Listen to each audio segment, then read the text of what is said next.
ಎಲ್ಲರಿಗೂ ನಮಸ್ಕಾರ. ನನ್ನ ಹೆಸರು ಪ್ರಿಯಾಂಕಾ ರಾಠೋಡ್ ಅಂತ. ನಿಮ್ಮ ಈ ಒಂದು KPSC ಕನ್ನಡ 2020 ಯೂಟ್ಯೂಬ್ ಚಾನಲ್ನ ಅಡ್ಮಿನ್ ಆಗಿದ್ದೀನಿ. ಅದೇ ರೀತಿಯಾಗಿ ಭಾರತದ ನಂಬರ್ 1 ಆನ್ಲೈನ್ ಕ್ಲಾಸ್ ರೂಮ್ ಆಗಿರುವಂತಹ ಅನ್ಅಕಾಡೆಮಿಯಲ್ಲಿಯೂ ಕೂಡ ನಾನು ವೆರಿಫೈಡ್ ಎಜುಕೇಟರ್ ಆಗಿದ್ದೀನಿ. KS ಪ್ರಿಲಿಮ್ಸ್ ಮೇನ್ಸ್ ಎಕ್ಸಾಮ್ಗೆ ಸಂಬಂಧಪಟ್ಟಂತೆ 1 ಇಯರ್ ಬ್ಯಾಚ್ ಕೋರ್ಸ್ಗಳಲ್ಲಿ, ಅದೇ ರೀತಿಯಾಗಿ PSI ಎಕ್ಸಾಮ್, FTA STA ಎಕ್ಸಾಮ್ಗೆ ಸಂಬಂಧಪಟ್ಟಂತೆ ಬ್ಯಾಚ್ ಕೋರ್ಸ್ಗಳಲ್ಲಿಯೂ ಕೂಡ ನಾನು ಕ್ಲಾಸಸ್ಗಳನ್ನು ತೆಗೆದುಕೊಳ್ತಾ ಇದ್ದೀನಿ. ಹಾಗಾದರೆ ನಿಮಗೆ ನಿನ್ನೆ ನಾನು ಕ್ವಶನ್ಸ್ಗಳನ್ನು 26 ಪ್ರಶ್ನೆಗಳನ್ನು ಕೇಳಿದ್ದೆ. ಯಾವುದಕ್ಕೆ ಸಂಬಂಧಪಟ್ಟಂತೆ ಅಂತ ಹೇಳಬೇಕಂದ್ರೆ, ಮೂಲಭೂತ ಹಕ್ಕುಗಳಿಗೆ ಸಂಬಂಧಪಟ್ಟಂತೆ 26 ಪ್ರಶ್ನೆಗಳಲ್ಲಿ ನೀವೆಷ್ಟು ಪ್ರಶ್ನೆಗಳಿಗೆ ಉತ್ತರಿಸಬಲ್ಲಿರಿ ಅಂತ ನಾನು ನಿಮಗೆ ಕ್ವಶನನ್ನು ಕೇಳಿದ್ದೆ. ಬಹಳಷ್ಟು ಜನ ಕಮೆಂಟ್ ಮಾಡಿದ್ದೀರಾ. ಎಲ್ಲರಿಗೂ ತುಂಬಾ ಧನ್ಯವಾದಗಳು ಕಮೆಂಟ್ ಮಾಡುವ ಮೂಲಕ ನಿಮ್ಮ ಆನ್ಸರನ್ನು ಹೇಳಿದ್ದಕ್ಕೆ. ಇವತ್ತಿನ ಭಾಗದಲ್ಲಿ ನಾನು ನಿಮಗೆ ಯಾವ್ಯಾವ ಪ್ರಶ್ನೆಗೆ ಯಾವುದು ಸರಿಯಾದ ಉತ್ತರ ಅಂತ ಆದಷ್ಟು ಹೇಳಲಿಕ್ಕೆ ಪ್ರಯತ್ನವನ್ನು ಪಡ್ತೀನಿ. ಅದೇ ರೀತಿಯಾಗಿ ಮೂಲಭೂತ ಹಕ್ಕುಗಳ ಕುರಿತಾಗಿ ಕೂಡ ಒಂದು ಎಕ್ಸ್ಟ್ರಾ ನಾಲೆಜ್ಗಳನ್ನು ಕೂಡ ಹೇಳ್ತಾ ಪ್ರಶ್ನೆಗಳನ್ನು ನಾನು ವಿವರಣೆ ಮೂಲಕ ಹೇಳ್ತಾ ಹೋಗ್ತಾ ಇದ್ದೀನಿ. ಹಾಗಾದರೆ ನನ್ನ ಕ್ಲಾಸಸ್ಗಳು ನಿಮಗೆ ಇಷ್ಟ ಆಗ್ತಾ ಇದೆ ಅಂತ ಇದ್ದರೆ ಆದಷ್ಟು ಲೈಕ್ ಮಾಡಿ, ಶೇರ್ ಮಾಡ್ಕೊಳ್ಳಿ, ಸಬ್ಸ್ಕ್ರೈಬ್ ಮಾಡ್ಕೊಳ್ಳಿ, ಬೇರೆಯವ್ರಿಗೂ ಕೂಡ ಫಾರ್ವರ್ಡ್ ಮಾಡಿ. ಉಳಿದವ್ರಿಗೂ ಕೂಡ ಹೆಲ್ಪ್ ಆಗಲಿ. ಮತ್ತು ನಮ್ಮ ಈ ಒಂದು ಚಾನಲ್ ಯಾವ ರೀತಿ ಬೆಳೀತಾ ಹೋಗುತ್ತೆ, ಅದು ನಿಮ್ಮ ಒಂದು ಪ್ರೋತ್ಸಾಹದಿಂದ ಬೆಳ್ಕೊಂಡು ಹೋಗಬೇಕು ಅನ್ನೋದೇ ನನ್ನ ಒಂದು ಆಸೆ ಅಂತ ಹೇಳ್ತೀನಿ. ಹಾಗಾದರೆ ಪ್ರಾರಂಭ ಮಾಡೋಣವಾ? ಅದಕ್ಕಿಂತ ಮುಂಚೆ ಈಗಾಗಲೇ ಹೇಳಿದ್ದೀನಿ, ಆದರೂ ಕೂಡ ಹೇಳಬೇಕು. ಯಾಕಂದರೆ ಎಷ್ಟೋ ವಿದ್ಯಾರ್ಥಿಗಳಿಗೆ ಇದರ ಕುರಿತಾಗಿ ಮಾಹಿತಿ ಇರಲ್ಲ. ಏನಂತ, KS ಎಕ್ಸಾಮ್ಗೆ ಸಂಬಂಧಪಟ್ಟಂತೆ ಪ್ರಿಲಿಮ್ಸ್ ಮತ್ತು ಮೇನ್ಸ್ ಸಂಬಂಧಪಟ್ಟಂತೆ 1 ಇಯರ್ ಕೋರ್ಸ್ ಸ್ಟಾರ್ಟ್ ಆಗಿದೆ. PSI ಎಕ್ಸಾಮ್ಗೆ ಸಂಬಂಧಪಟ್ಟಂತೆ ಕೂಡ ಕೋರ್ಸ್ ಸ್ಟಾರ್ಟ್ ಆಗಿದೆ. FTA STA ಎಕ್ಸಾಮ್ಗೆ ಸಂಬಂಧಪಟ್ಟಂತೆ ಕೂಡ ಕೋರ್ಸ್ಗಳು ಸ್ಟಾರ್ಟ್ ಆಗಿದೆ ಅನ್ಅಕಾಡೆಮಿ ಪ್ಲ್ಯಾಟ್ಫಾರ್ಮ್ನಲ್ಲಿ. ನೀವು ಏನು ಮಾಡೋ ಅವಶ್ಯಕತೆ ಇಲ್ಲ. ಪೇ ಮಾಡಿ ನೀವು ಕೋರ್ಸ್ಗಳಲ್ಲಿ ಜಾಯಿನ್ ಆದರೆ ಮೊಬೈಲ್ ಫೋನ್ನಲ್ಲಿ ಎಲ್ಲಿ ಬೇಕಾದರೂ ಕೂತ್ಕೊಂಡು ನೀವು ಕ್ಲಾಸಸ್ಗಳನ್ನು ಅಟೆಂಡ್ ಮಾಡ್ಬೋದು, PDF ಪಡ್ಕೋಬೋದು, ಟೆಸ್ಟ್ ಸೀರೀಸ್ಗಳನ್ನು ಅಟೆಂಡ್ ಮಾಡ್ಬೋದು. ಎಲ್ಲವನ್ನು ಒಂದೇ ಅಮೌಂಟ್ನಲ್ಲಿ 31 ಎಜುಕೇಟರ್ಗಳ ಕ್ಲಾಸಸ್ಗಳನ್ನು ಕೂಡ ನೀವು ಅಟೆಂಡ್ ಮಾಡ್ಬೋದು. ಹಾಗಾದರೆ ಕ್ಲಾಸನ್ನು ಸ್ಟಾರ್ಟ್ ಮಾಡೋಣವಾ? ಇವಾಗ ಸ್ವಲ್ಪ ನಿಮಗೆ ನಾನು ಈ ಮೂಲಭೂತ ಹಕ್ಕುಗಳ ಕುರಿತಾಗಿ ಸ್ವಲ್ಪ ಮಾಹಿತಿಯನ್ನು ಹೇಳ್ತಾ ಪ್ರಶ್ನೆಗಳನ್ನು ಕೂಡ ಅವಲೋಕನ ಮಾಡ್ತಾ ಹೋಗ್ತೀನಿ. ಮೊದಲನೇ ಪ್ರಶ್ನೆ, ಭಾರತೀಯ ಸಂವಿಧಾನದ ಈ ಕೆಳಗಿನ ಯಾವ ಹಕ್ಕು ದೇಶದ ಪ್ರತಿಯೊಬ್ಬ ನಿವಾಸಿಗಳಿಗೆ ಎಲ್ಲ ಮೂಲಭೂತ ಹಕ್ಕುಗಳನ್ನು ಖಾತರಿಪಡಿಸುತ್ತೆ? ನೋಡಿ, ಇಲ್ಲಿ ಪ್ರಶ್ನೆ ಏನಿದೆ ಅಂದರೆ ಸ್ವಲ್ಪ ನಮಗೆ ಕನ್ಫ್ಯೂಸ್ ಮಾಡಲಿಕ್ಕೋಸ್ಕರ ಕೊಟ್ಟಿದ್ದಾರೆ. ಒಂದೇ ಹಕ್ಕು, ಆದರೆ ಅದರ ಮೂಲಕ ಉಳಿದ ಎಲ್ಲ ಹಕ್ಕುಗಳು ಪ್ರತಿಯೊಬ್ಬ ಭಾರತೀಯ ನಿವಾಸಿಗೆ ಲಭ್ಯವಾಗೋ ರೀತಿಯಲ್ಲಿ ಇರುವಂಥ ಹಕ್ಕು ಯಾವುದು ಅಂತ ಕೇಳಿದ್ದಾರೆ. ಇಲ್ಲಿ ಸರಿಯಾದ ಉತ್ತರ ಅಂತ ಹೇಳಬೇಕಂದ್ರೆ ಸಂವಿಧಾನಿಕ ಪರಿಹಾರದ ಹಕ್ಕು ಆಪ್ಷನ್ ಡಿ ಆಗತ್ತೆ. ನಿಮಗೆಲ್ಲರಿಗೂ ಗೊತ್ತು, ನಮ್ಮ ಸಂವಿಧಾನದ 32ನೇ ಆರ್ಟಿಕಲ್ನಲ್ಲಿ ಅದು ಏನು ಮಾಡುತ್ತೆ ಅಂದರೆ ಹೈಕೋರ್ಟ್ ಮತ್ತು ಸುಪ್ರೀಂ ಕೋರ್ಟ್ ರಿಟ್ಗಳ ಮೂಲಕ ಈ ಒಂದು ಎಲ್ಲ ಹಕ್ಕುಗಳನ್ನು ರಕ್ಷಣೆ ಮಾಡುವಂಥ ಒಂದು ಪರಿಕಲ್ಪನೆಯನ್ನು ಆರ್ಟಿಕಲ್ 32ರಲ್ಲಿ ನಾವು ನೋಡ್ಬೋದಾಗಿದೆ.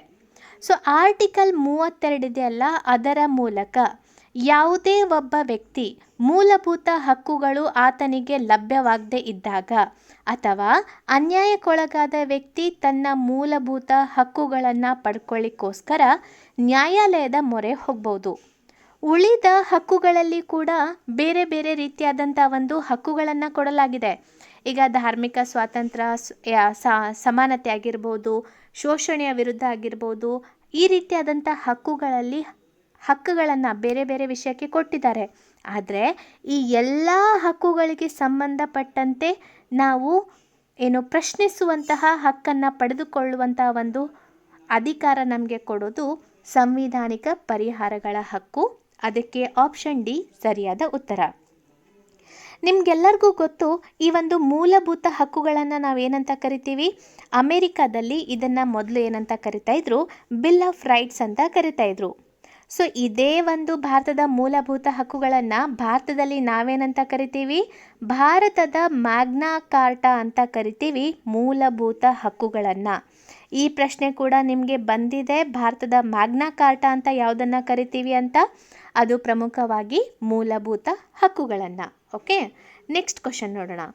ಎರಡನೆಯ ಪ್ರಶ್ನೆ, ಭಾರತೀಯ ಸಂವಿಧಾನದ ಮೂಲಭೂತ ಹಕ್ಕುಗಳಿಗೆ ಸಂಬಂಧಿಸಿದಂತೆ ಈ ಕೆಳಗಿನವುಗಳಲ್ಲಿ ಯಾವುದು ನಿಜ? ಸೊ ಜನರ ಸಾರ್ವಭೌಮತ್ವ, ಎಲ್ಲ ನಿವಾಸಿಗಳಿಗೆ ಅವಕಾಶದ ಸಮಾನತೆ, ಸೀಮಿತ ಸರ್ಕಾರ ಮತ್ತು ಪ್ರಜಾಪ್ರಭುತ್ವ. ಹಾಗಾದರೆ ಇಲ್ಲಿ ಈ ಮೂಲಭೂತ ಹಕ್ಕುಗಳಿಗೆ ಸಂಬಂಧಪಟ್ಟಂತೆ ಯಾವುದು ಸರಿಯಾದ ಉತ್ತರ ಆಗುತ್ತೆ ಅಂದರೆ ಆಪ್ಷನ್ ಬಿ ಆಗುತ್ತೆ. ಯಾಕೆ ಅಂದರೆ ಇಲ್ಲಿ ಜನರ ಸಾರ್ವಭೌಮತ್ವ ಇದೆ. ಸೊ ಜನರಿಂದಲೇ ಸರ್ಕಾರ ನಡೀತಾ ಇದೆ. ಆದರೆ ಈ ಹಕ್ಕುಗಳು ಇದೆಯಲ್ಲ, ಏನಂದರೆ ನಮ್ಮ ಭಾರತದ ಸಂವಿಧಾನದಲ್ಲಿ ಈ ಹಕ್ಕುಗಳ ಮೂಲಕ ಎಲ್ಲ ನಿವಾಸಿಗಳಿಗೆ, ಅಂದರೆ ಈ ಒಂದು ದೇಶದಲ್ಲಿ ಇರುವಂತಹ ಎಲ್ಲ ನಿವಾಸಿಗಳಿಗೆ ಸಮಾನತೆಯನ್ನು ಸಾಧನೆ ಮಾಡಲಿಕ್ಕೆ ನಾವು ಹೊರಟಿದ್ದೀವಿ ಈ ರೀತಿಯಾದಂತಹ ಹಕ್ಕುಗಳನ್ನು ನೀಡಿರೋದ್ರಿಂದ. ಮತ್ತು ಇವುಗಳನ್ನು ಹೋಗಿ ಪ್ರಶ್ನೆ ಕೂಡ ಮಾಡ್ಬೋದು. ಅದಕ್ಕೋಸ್ಕರ ಇದು ಎಲ್ಲ ನಿವಾಸಿಗಳಿಗೆ ಅವಕಾಶದ ಸಮಾನತೆಯನ್ನು ನೀಡುತ್ತೆ. ಅದು ಧಾರ್ಮಿಕ ವಿಷಯದಲ್ಲಿ ಆಗಿರ್ಬೋದು, ಶಿಕ್ಷಣದ ವಿಷಯದಲ್ಲಿ ಆಗಿರ್ಬೋದು, ಸಮಾನತೆಯ ವಿಷಯದಲ್ಲಿ ಆಗಿರ್ಬೋದು. ಟೋಟಲ್ ಆಗಿ ಒಬ್ಬ ನಿವಾಸಿ ಈ ದೇಶದಲ್ಲಿ ಬದುಕಬೇಕಂದ್ರೆ ಎಲ್ಲರಿಗೆ ಅವಕಾಶದ ಸಮಾನತೆಯ ಅದನ್ನು ನೀಡೋದೇ ಈ ಮೂಲಭೂತ ಹಕ್ಕುಗಳ ಒಂದು ಪ್ರಮುಖವಾದ ಅಂಶ ಆಗಿದೆ ಅಂತ ಹೇಳ್ಬೋದು. ಇದರ ಕುರಿತಾಗಿ ಸ್ವಲ್ಪ ಹಿನ್ನೆಲೆಯನ್ನು ಹೇಳಬೇಕಂದ್ರೆ 1895ರಲ್ಲಿ ಏನಾಗುತ್ತೆ ಅಂದರೆ ಈ ಒಂದು INC ಇರ್ತೀಯಲ್ಲ, ರಾಷ್ಟ್ರೀಯ ಕಾಂಗ್ರೆಸ್. ಸೊ ಅದೇನು ಮಾಡಿತು ಅಂದರೆ ಭಾರತದಲ್ಲಿ ಇರುವಂತಹ ಒಂದು ಪ್ರಜೆಗಳಿಗೆ ಹಕ್ಕುಗಳನ್ನು ನೀಡಬೇಕು ಅಂತ ಆಗ್ರಹ ಪಡಿಸುತ್ತೆ. ಸೊ ಆ ಒಂದು ಟೈಮ್ನಲ್ಲಿ ಒಂದು ಬಿಲ್ಲನ್ನು ಹೊರಡಿಸಲಾಗತ್ತೆ. ಯಾವ ಬಿಲ್ ಅಂದರೆ ಸ್ವರಾಜ್ ಬಿಲ್ ಅಂತ. ಯಾರು ಹೊರಡಿಸ್ತಾರೆ ಈ ಒಂದು ಸ್ವರಾಜ್ ಬಿಲ್ಲನ್ನು ಅಂದರೆ ಬಾಲ್ ಗಂಗಾಧರ್ ತಿಲಕ್ ಅವರು ಮತ್ತು ಶ್ರೀಮತಿ ಅನ್ನಿ ಬೆಸೆಂಟ್ ಅವರು ಏನು ಮಾಡ್ತಾರೆ, ಕಾಮನ್ವೆಲ್ತ್ ಆಫ್ ಇಂಡಿಯಾ ಅನ್ನುವಂತಹ ಬಿಲ್ಲನ್ನು ಹೊರಡಿಸುವ ಮೂಲಕ 7 ಮೂಲಭೂತ ಹಕ್ಕುಗಳನ್ನು ಅವರೇನು ಮಾಡ್ತಾರೆ, ನಮ್ಮ ಈ ಒಂದು ಭಾರತೀಯರಿಗೆ ನೀಡಲೇಬೇಕು ಅಂತ ಶಿಫಾರಸನ್ನು ಮಾಡ್ತಾರೆ. ಸೊ ಅಂದರೆ ಬೇರೆ ಬೇರೆ ರೀತಿಯಾದಂಥ ಈ ವ್ಯಕ್ತಿ ಸ್ವಾತಂತ್ರ್ಯ ಆಗಿರ್ಬೋದು, ವಾಕ್ ಸ್ವಾತಂತ್ರ್ಯ ಆಗಿರ್ಬೋದು, ಎಲ್ಲರಿಗೂ ಸಮಾನತೆ, ಸಮಾನ ಅವಕಾಶ, ಈ ರೀತಿಯಾದ ಒಂದು ಸಮಾನ ತತ್ವವನ್ನು ಈ ಬಿಲ್ಗಳಲ್ಲಿ ಬಾಲ್ ಗಂಗಾಧರ್ ತಿಲಕ್ ಅವರು ಮತ್ತು ಅನ್ನಿ ಬೆಸೆಂಟ್ ಅವರು ಪ್ರತಿಪಾದನೆಯನ್ನು ಮಾಡ್ತಾರೆ. ಮುಂದೆ ಹೋಗಿ ಏನಾಗುತ್ತೆ ಅಂದರೆ 1931ರಲ್ಲಿ ಸೊ ಒಂದು ಅಧಿವೇಶನ ನಡೆಯುತ್ತೆ. ಯಾವುದಕ್ಕೆ ಸಂಬಂಧಪಟ್ಟಂತೆ? ಮೂಲಭೂತ ಹಕ್ಕುಗಳ ನಿರ್ಣಯಕ್ಕೆ ಸಂಬಂಧಪಟ್ಟಂತೆ 1931ರಲ್ಲಿ ಒಂದು ಅಧಿವೇಶನ ನಡೆಯುತ್ತೆ. ಅದೇ ಕರಾಚಿ ಕಾಂಗ್ರೆಸ್ ಅಧಿವೇಶನ. ಅದೇ ರೀತಿಯಾಗಿ 1938ರಲ್ಲಿ ಆಗಸ್ಟ್ 10ನೇ ತಾರೀಕು ನೆಹರು ವರದಿಯಲ್ಲಿ ಮೂಲಭೂತ ಹಕ್ಕುಗಳ ಮಹತ್ವವನ್ನು ನೀಡಲಾಗತ್ತೆ. ಫೈನಲ್ ಆಗಿ ಯಾವಾಗ ಅಂದರೆ 1949 ನವೆಂಬರ್ 26ರಂದು ಮೂಲಭೂತ ಹಕ್ಕುಗಳನ್ನು ಸಂವಿಧಾನದ ರಚನಾ ಸಮಿತಿಯ ಮೂಲಭೂತ ಹಕ್ಕುಗಳನ್ನಾಗಿ ಅದನ್ನು ನಾವು ಅಂಗೀಕಾರ ಮಾಡ್ತೀವಿ. ಸೊ ಇದು ಸ್ವಲ್ಪ ಹಿನ್ನೆಲೆಯಾಗಿದೆ. ಹೀಗೆ ಹೇಳ್ತಾ ನಿಮಗೆ ಸ್ವಲ್ಪ ಹಿನ್ನೆಲೆಯನ್ನು ಕೂಡ ಹೇಳ್ತಾ ಹೋಗ್ತೀನಿ. ಇಲ್ಲಿ ಸರಿಯಾದ ಉತ್ತರ ಆಪ್ಷನ್ ಬಿ. ಮುಂದಿನ ಪ್ರಶ್ನೆ, ಡಾಕ್ಟರ್ BR ಅಂಬೇಡ್ಕರ್ ಅವರು ಭಾರತೀಯ ಸಂವಿಧಾನದ 32ನೇ ವಿಧಿಯನ್ನು ಭಾರತೀಯ ಸಂವಿಧಾನದ ಹೃದಯ ಮತ್ತು ಆತ್ಮ ಎಂದು ಕರೆದರು. ಈ ಕೆಳಗಿನ ಯಾವ ಮೂಲಭೂತ ಹಕ್ಕನ್ನು ಹೊಂದಿದೆ ಅಂತ. ಸೊ ಇಲ್ಲಿ ನಿಮಗೆಲ್ಲರಿಗೂ ಗೊತ್ತಿರುವ ಹಾಗೆ ಸರಿಯಾದ ಉತ್ತರ ಸಂವಿಧಾನಿಕ ಪರಿಹಾರಗಳ ಹಕ್ಕನ್ನು ಈ ಒಂದು ಆರ್ಟಿಕಲ್ 32 ಹೊಂದಿದೆ. ಸೊ ನೋಡಿ, ನಮ್ಮ ಈ ಒಂದು ಮೂಲಭೂತ ಹಕ್ಕು ಇದೆಯಲ್ಲ, ಸೊ ಯಾವುದರ ಮೂಲಕ ಅಂತ ಹೇಳಬೇಕಂದ್ರೆ ಡಿಸೆಂಬರ್ 10, 1948ರಂದು ವಿಶ್ವಸಂಸ್ಥೆ ಹೊರಡಿಸಿದ ಮಾನವ ಹಕ್ಕುಗಳ ಒಂದು ಘೋಷಣೆಯಿಂದ ಹೊರಬಂದಿರುವಂಥದ್ದು ಅಂತ ಹೇಳ್ಬೋದು. ಸೊ ಮೂಲಭೂತ ಹಕ್ಕುಗಳಿಗೆ ಒಂದು ವೇಳೆ ಏನಾದರೂ ಒಂದು ತೊಂದರೆ ಆದಲ್ಲಿ ಅಥವಾ ಧಕ್ಕೆ ಆದಲ್ಲಿ ಆರ್ಟಿಕಲ್ 32ನೇ ಪ್ರಕಾರ ಸುಪ್ರೀಂ ಕೋರ್ಟ್ನಲ್ಲಿ ನಾವು ರಿಟ್ ಅರ್ಜಿಯನ್ನು ಸಲ್ಲಿಸಬಹುದಾಗಿದೆ. ಅದೇ ರೀತಿಯಾಗಿ ಆರ್ಟಿಕಲ್ 226ರ ಮೂಲಕ ನಾವೇನು ಮಾಡ್ಬೋದು, ಹೈಕೋರ್ಟ್ನಲ್ಲಿ ರಿಟ್ ಅರ್ಜಿಯನ್ನು ಸಲ್ಲಿಸಬಹುದಾಗಿದೆ. ಓಕೆ, ಸೊ ಇವಾಗ ಇಲ್ಲಿ ಸರಿಯಾದ ಉತ್ತರ ಸಂವಿಧಾನಿಕ ಪರಿಹಾರಗಳ ಹಕ್ಕು ಸರಿಯಾದ ಉತ್ತರ. ಮುಂದಿನ ಪ್ರಶ್ನೆ, ಧರ್ಮ, ಜನಾಂಗ, ಜಾತಿ, ಲಿಂಗ ಅಥವಾ ಜನ್ಮಸ್ಥಳದ ಆಧಾರದ ಮೇಲೆ ತಾರತಮ್ಯವನ್ನು ನಿಷೇಧಿಸುವುದು ಇದು ಯಾವ ಒಂದು ಮೂಲಭೂತ ಹಕ್ಕು ಅಂತ. ಧಾರ್ಮಿಕ ಸ್ವಾತಂತ್ರ್ಯದ ಹಕ್ಕು, ಸಮಾನತೆಯ ಹಕ್ಕು, ಶೋಷಣೆಯ ವಿರುದ್ಧದ ಹಕ್ಕು ಮತ್ತು ಇವುಗಳಲ್ಲಿ ಯಾವುದೂ ಅಲ್ಲ. ನಮಗೆಲ್ಲರಿಗೂ ಗೊತ್ತಿರುವ ಹಾಗೆ ನಮ್ಮ ಒಂದು ಸಂವಿಧಾನದಲ್ಲಿ ಇವಾಗ ಪ್ರಸ್ತುತವಾಗಿ 6 ಮೂಲಭೂತ ಹಕ್ಕುಗಳನ್ನು ನಾವು ನೋಡ್ಬೋದು. ಸೊ ಈ ಮೂಲಭೂತ ಹಕ್ಕುಗಳನ್ನು 6 ವಿಭಾಗಗಳಲ್ಲಿ ನಾವು ಡಿವೈಡ್ ಮಾಡಿದ್ದೀವಿ. ಬೇರೆ ಬೇರೆ ವಿಷಯಗಳಿಗೆ ಸಂಬಂಧಪಟ್ಟಂತೆ ಸಮಾನತೆಯ ಹಕ್ಕು, ಸ್ವಾತಂತ್ರ್ಯದ ಹಕ್ಕು, ಶೋಷಣೆಯ ವಿರುದ್ಧದ ಹಕ್ಕು, ಧಾರ್ಮಿಕ ಸ್ವಾತಂತ್ರ್ಯದ ಹಕ್ಕು, ಸಾಂಸ್ಕೃತಿಕ ಹಾಗೂ ಶೈಕ್ಷಣಿಕ ಹಕ್ಕು, ಸಂವಿಧಾನಾತ್ಮಕ ಪರಿಹಾರಗಳ ಹಕ್ಕು. ಸೊ ಹಾಗಾದರೆ ಈ ರೀತಿಯಾದಂತಹ ಅಂದರೆ ಧರ್ಮ, ಜಾತಿ, ಲಿಂಗ, ವರ್ಣ ಅಥವಾ ಜನ್ಮಸ್ಥಳದ ಆಧಾರದ ಮೇಲೆ ಪಕ್ಷಪಾತ ಮಾಡುವುದನ್ನು ನಿಷೇಧಿಸುವುದು ಯಾವ ಒಂದು ಹಕ್ಕಿನ ಅಡಿಯಲ್ಲಿ ಬರುತ್ತೆ ಅಂದರೆ ಸಮಾನತೆಯ ಹಕ್ಕಿನ ಅಡಿಯಲ್ಲಿ ಆರ್ಟಿಕಲ್ 15 ಅಡಿಯಲ್ಲಿ ಈ ಒಂದು ಮಾಹಿತಿಯನ್ನು ನಾವು ನೋಡ್ಬೋದು. ಸೊ ಇಲ್ಲಿ ನೋಡಿ, ಆರ್ಟಿಕಲ್ 15 ಇದೆಯಲ್ಲ, ಸಮಾನತೆಯ ಹಕ್ಕಿನ ಅಡಿಯಲ್ಲಿ ಬರುವಂತಹ ಒಂದು ಮೂಲಭೂತ ಒಂದು ವಿಧಿಯಲ್ಲಿ ಬರುವಂತಹ ಮೂಲಭೂತ ಹಕ್ಕಾಗಿದೆ ಅಂತ ಹೇಳ್ಬೋದು. ಸೊ ಇದನ್ನು, ಈ ಹಕ್ಕು ವಿದೇಶಿಯರಿಗೂ ಕೂಡ ನೀಡಲಾಗಿದೆ. ಯಾವುದು ಅಂತ ಹೇಳಬೇಕಂದ್ರೆ ಆರ್ಟಿಕಲ್ 15ರ ಉಪವಿಧಿ 2 ಬರುತ್ತೆ. ಈ ವಿಧಿ ಪ್ರಕಾರ ಧರ್ಮ, ಜಾತಿ, ಲಿಂಗ, ವಾಸಸ್ಥಳ ಇವುಗಳನ್ನು ಹೊರತುಪಡಿಸಿ ಬೇರೆ ವಿಷಯಗಳಲ್ಲಿ ತಾರತಮ್ಯ ತೋರಿಸಬಹುದಾಗಿದೆ. ಈ ಹಕ್ಕು ವಿದೇಶಿಯರಿಗೂ ಕೂಡ ನೀಡಲಾಗಿದೆ. ಅದು 15ನೇ ಆರ್ಟಿಕಲ್ನ ಉಪವಿಧಿ 2ರಲ್ಲಿ ಬರುತ್ತೆ. ಆದರೆ 15ನೇ ವಿಧಿಯ ಉಪವಿಧಿ 1 ಬರುತ್ತಲ್ಲ, ಸೊ ಅದರಲ್ಲಿ ಧರ್ಮ, ಜಾತಿ, ಲಿಂಗ, ವಾಸಸ್ಥಳ ಇವುಗಳ ಆಧಾರದ ಮೇಲೆ ಮಾತ್ರ ತಾರತಮ್ಯ ಮಾಡುವಂತಿಲ್ಲ. ಇದು ವಿದೇಶಿಯರಿಗೆ ನೀಡಿಲ್ಲ. ಸೊ ಇದನ್ನು ವಿದೇಶಿಯರಿಗೆ ನೀಡಲಾಗಿದೆ, ಇದನ್ನು ವಿದೇಶಿಯರಿಗೆ ನೀಡಿಲ್ಲ. ಸೊ ಇಲ್ಲಿ ಸರಿಯಾದ ಉತ್ತರ ಆಪ್ಷನ್ ಬಿ ಆಗಿದೆ. ಮುಂದಿನ ಪ್ರಶ್ನೆ, ಶೋಷಣೆಯ ವಿರುದ್ಧ ಹಕ್ಕಿಗೆ ಸಂಬಂಧಿಸಿದಂತೆ ಈ ಕೆಳಗಿನವುಗಳಲ್ಲಿ ಯಾವುದು ಸರಿಯಾಗಿದೆ? ಸೊ ಶೋಷಣೆಯ ವಿರುದ್ಧ ಹಕ್ಕಿಗೆ ಸಂಬಂಧಪಟ್ಟಂತೆ ಇಲ್ಲಿ ಸರಿಯಾದಂಥ ಒಂದು ಹೇಳಿಕೆ ಅಂತ ಹೇಳಬೇಕಂದ್ರೆ ಆಪ್ಷನ್ ಎ, ಮಾನವರ ಕಳ್ಳ ಸಾಕಣೆ ಮತ್ತು ಬಲವಂತದ ಕಾರ್ಮಿಕ ನಿಷೇಧ ಇದೆಯಲ್ಲ, ಇದು ಪ್ರಮುಖವಾಗಿ ಶೋಷಣೆಯ ವಿರುದ್ಧ ಹಕ್ಕಿಗೆ ಸಂಬಂಧಪಟ್ಟಂತಹ ಒಂದು ಮಾಹಿತಿಯಾಗಿದೆ ಅಂತ ಹೇಳ್ಬೋದು. ಇಲ್ಲಿ ಸರಿಯಾದ ಉತ್ತರ ಆಪ್ಷನ್ ಎ. ಸೊ ನಮ್ಮ ಸಂವಿಧಾನದಲ್ಲಿ 2 ಪ್ರಮುಖವಾದ ವಿಧಿಗಳು ಬರುತ್ತೆ. ಸೊ ವಿಧಿ 23 ಮತ್ತು ವಿಧಿ 24 ಇದೆಯಲ್ಲ, ಸೊ ಇದು ಶೋಷಣೆಯ ವಿರುದ್ಧದ ಹಕ್ಕನ್ನು ಇದು ಹೇಳುತ್ತೆ.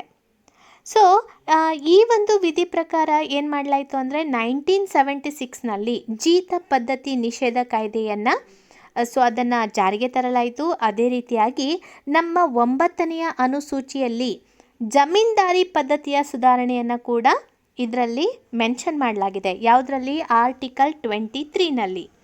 ಇದಷ್ಟೇ ಅಲ್ಲದೆ ಈಗ ನೋಡಿ, ಕನಿಷ್ಠ ಕೂಲಿ ಕಾಯ್ದೆ 1948, ವರದಕ್ಷಿಣೆ ಕಾಯ್ದೆ 1961, ಕೌಟುಂಬಿಕ ದೌರ್ಜನ್ಯ ಕಾಯ್ದೆ 2005, ಸತಿ ಪದ್ಧತಿ ನಿಷೇಧ ಕಾಯ್ದೆ 1987, ಸಮಾನ ವೇತನ ಕಾಯ್ದೆ 1976. ಸೊ ಇದೆಲ್ಲ ನೋಡಿ ಪ್ರಮುಖವಾಗಿ ಯಾವುದರಲ್ಲಿ ಬರುತ್ತೆ? ಶೋಷಣೆಯ ವಿರುದ್ಧ ಹಕ್ಕಿನ ವಿಧಿ 23ರಲ್ಲಿ ಬರುತ್ತೆ. ಸೊ ಹಾಗಾದರೆ ವಿಧಿ 24 ಏನಂತ ಹೇಳುತ್ತೆ? ಕಾರ್ಖಾನೆಗಳಲ್ಲಿ 14 ವರ್ಷದೊಳಗಿನ ಮಕ್ಕಳ ನಿಯೋಜನೆಗೆ ಇದು ನಿಷೇಧವನ್ನು ಮಾಡುತ್ತೆ. ಸೊ ಗಣಿ ಅಥವಾ ಅಪಾಯಕಾರಿ ಕೆಲಸಗಳಲ್ಲಿ ಮಕ್ಕಳಿಗೆ ನಿಷೇಧವನ್ನು ಮಾಡುತ್ತೆ. ಅದೇ ರೀತಿಯಾಗಿ 1986ರಲ್ಲಿ ಬಾಲ ಕಾರ್ಮಿಕ ನಿಷೇಧ ಕಾಯ್ದೆಯನ್ನು ಕೂಡ ನಾವು ಜಾರಿಗೆ ತಂದಿದ್ದೀವಿ. ಸೊ ಇದು ನೋಡಿ ಪ್ರಮುಖವಾಗಿ 2 ವಿಧಿಗಳು ಶೋಷಣೆಯ ವಿರುದ್ಧ ಹಕ್ಕಿಗೆ ಸಂಬಂಧಪಟ್ಟಿದೆ. ಅದರಲ್ಲಿ ಈ ಒಂದು ಪ್ರಶ್ನೆಗೆ ಸರಿಯಾದ ಉತ್ತರ ಆಪ್ಷನ್ ಎ. ಮುಂದಿನ ಪ್ರಶ್ನೆ, 44ನೇ ತಿದ್ದುಪಡಿ ಕಾಯ್ದೆಯಿಂದ ಭಾರತೀಯ ಸಂವಿಧಾನದ ಯಾವ ಮೂಲಭೂತ ಹಕ್ಕನ್ನು ತೆಗೆದು ಹಾಕಲಾಯಿತು? ಇಲ್ಲಿ ಸರಿಯಾದ ಉತ್ತರ ಆಸ್ತಿಯ ಹಕ್ಕು ಅಂತ ಹೇಳ್ಬೋದು. ಸೊ ಇದರ ಕುರಿತಾಗಿ ಸ್ವಲ್ಪ ಸಂಕ್ಷಿಪ್ತವಾಗಿ ಹೇಳಬೇಕಂದ್ರೆ, ನಮ್ಮ ಸಂವಿಧಾನದ ರಚನಾಕಾರರು ಯಾಕೆ ನಮ್ಮ ಸಂವಿಧಾನದಲ್ಲಿ ಮೂಲಭೂತ ಹಕ್ಕುಗಳ ಅಡಿಯಲ್ಲಿ ಆಸ್ತಿಯ ಹಕ್ಕನ್ನು ಅಳವಡಿಸಿದ್ರು ಅಂತ ಹೇಳಬೇಕಂದ್ರೆ, ಯಾವಾಗ ಭಾರತ ಮತ್ತು ಪಾಕಿಸ್ತಾನ ಅಂತ ಈ ರೀತಿ ಪಾರ್ಟಿಷನ್ ಆಯ್ತಲ್ಲ, ಸೊ ಆವಾಗ ಎಷ್ಟೋ ಜನ ತಮ್ಮ ಮನೆ, ಮಠ, ಆಸ್ತಿ ಎಲ್ಲವನ್ನು ಕಳ್ಕೊಂಡು ಅವರೇನಾದರೂ ಭಾರತದಿಂದ ಪಾಕಿಸ್ತಾನಕ್ಕೆ, ಪಾಕಿಸ್ತಾನದಿಂದ ಭಾರತಕ್ಕೆ ವಲಸೆ ಹೋಗಬೇಕಾಯ್ತು. ಸೊ ಅವರಿಗೆ ಯಾವುದೇ ರೀತಿಯಾದಂಥ ಒಂದು ರಕ್ಷಣೆ ಇಲ್ಲದೆ ಇರೋದ್ರಿಂದ ಒಂದು ವೇಳೆ ಇವಾಗ ಪಾರ್ಟಿಷನ್ ಆದಮೇಲೆ ಈ ರೀತಿಯಾಗಿ ಎಲ್ಲ ಕಡೆ ಬದಲಾವಣೆ ಆದಮೇಲೆ ಇವಾಗಾದರೂ ಈ ಒಂದು ನಾಗರಿಕರಿಗೆ ತಮ್ಮ ಒಂದು ಆಸ್ತಿಯ ಕುರಿತಾಗಿ ರಕ್ಷಣೆ ಇರಲಿ ಅನ್ನುವಂತಹ ಒಂದು ಭರವಸೆ ಇರಲಿ ಅನ್ನುವಂತಹ ಕಾರಣಕ್ಕೋಸ್ಕರ ನಮ್ಮ ಸಂವಿಧಾನದಲ್ಲಿ ಈ ಒಂದು ಆಸ್ತಿಯ ಹಕ್ಕನ್ನು ಅಳವಡಿಸಲಾಗಿತ್ತು ಅಂತ ಹೇಳ್ಬೋದು. ಹಾಗಾದರೆ ತೆಗಿಲಿಕ್ಕೆ ಏನು ಕಾರಣ ಆಯಿತು? ಸೊ ಮೇ ಬಿ ಅದಕ್ಕೆ ಕೆಲವೊಂದು ವ್ಯಾಲಿಡ್ ಆದಂತಹ ಪಾಯಿಂಟ್ಸ್ಗಳನ್ನು ಹೇಳಲಿಕ್ಕೆ ನಾನು ಪ್ರಯತ್ನವನ್ನು ಪಡ್ತೀನಿ.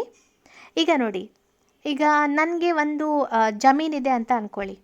ಆ ಜಮೀನಿನಲ್ಲಿ ಈಗ ಸಾರ್ವಜನಿಕ ಕಾರ್ಯಕ್ಕೋಸ್ಕರ ಏನಾದರೂ ಏನು ಕಟ್ಟಡ ಆಗಿರ್ಬೋದು, ರಸ್ತೆ ಆಗಿರ್ಬೋದು, ಅಥವಾ ಏನಾದರೂ ಸಾರ್ವಜನಿಕರಿಗೆ ಸಂಬಂಧಪಟ್ಟಂಥ ಕಾಮಗಾರಿ ಮಾಡಬೇಕು ಅಂತ ಅಂದ್ಕೊಳ್ಳಿ.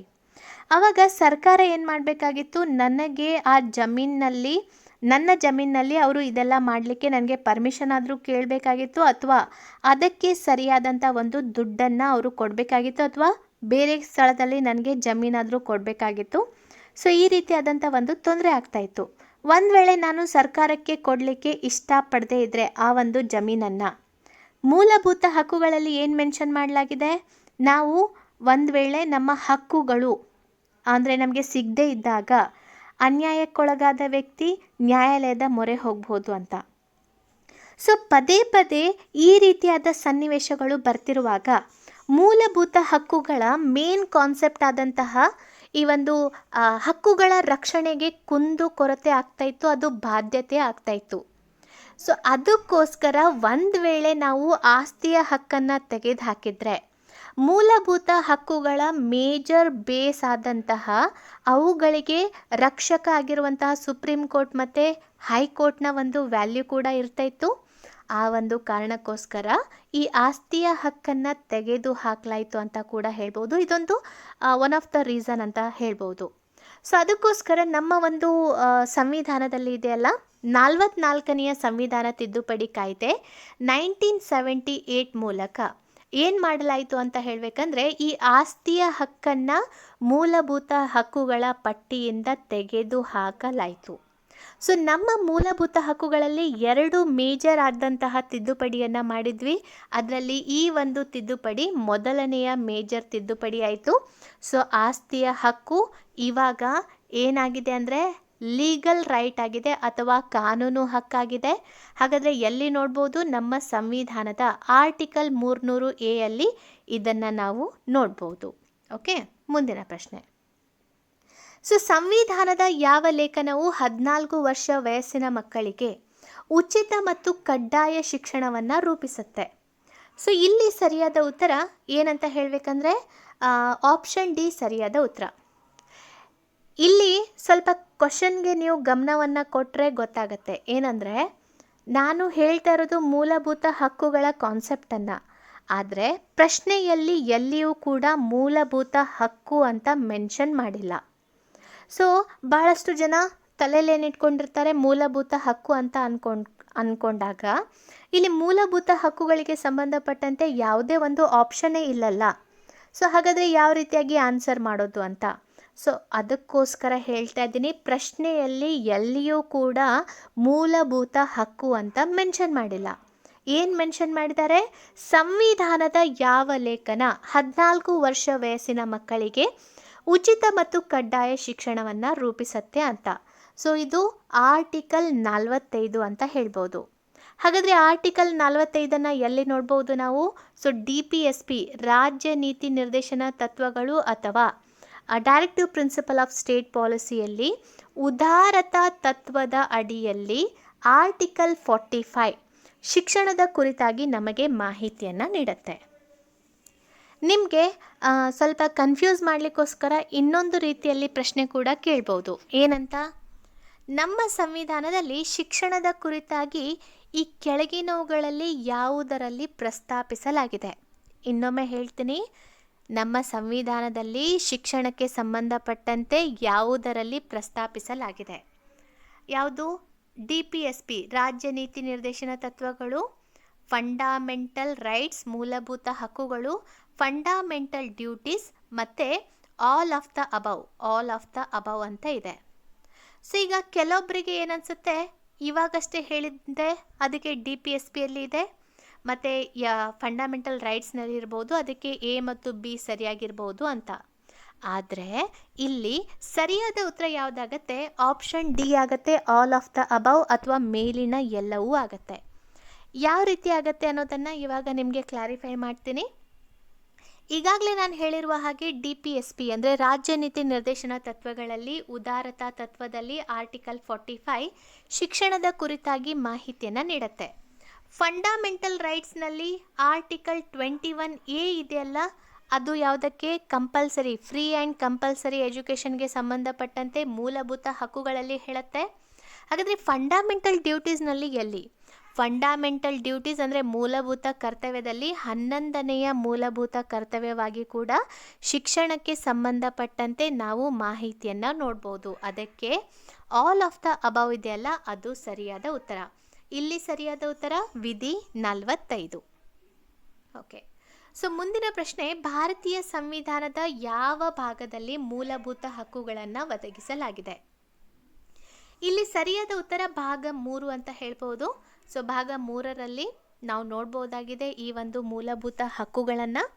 ಸೊ ಹಾಗಾದರೆ ಭಾಗ 2 ಯಾವುದಕ್ಕೆ ಸಂಬಂಧಪಟ್ಟಿದೆ? ಸೊ ಭಾಗ 2 ಪ್ರಮುಖವಾಗಿ ಪೌರತ್ವಕ್ಕೆ ಸಂಬಂಧಪಟ್ಟಿದೆ.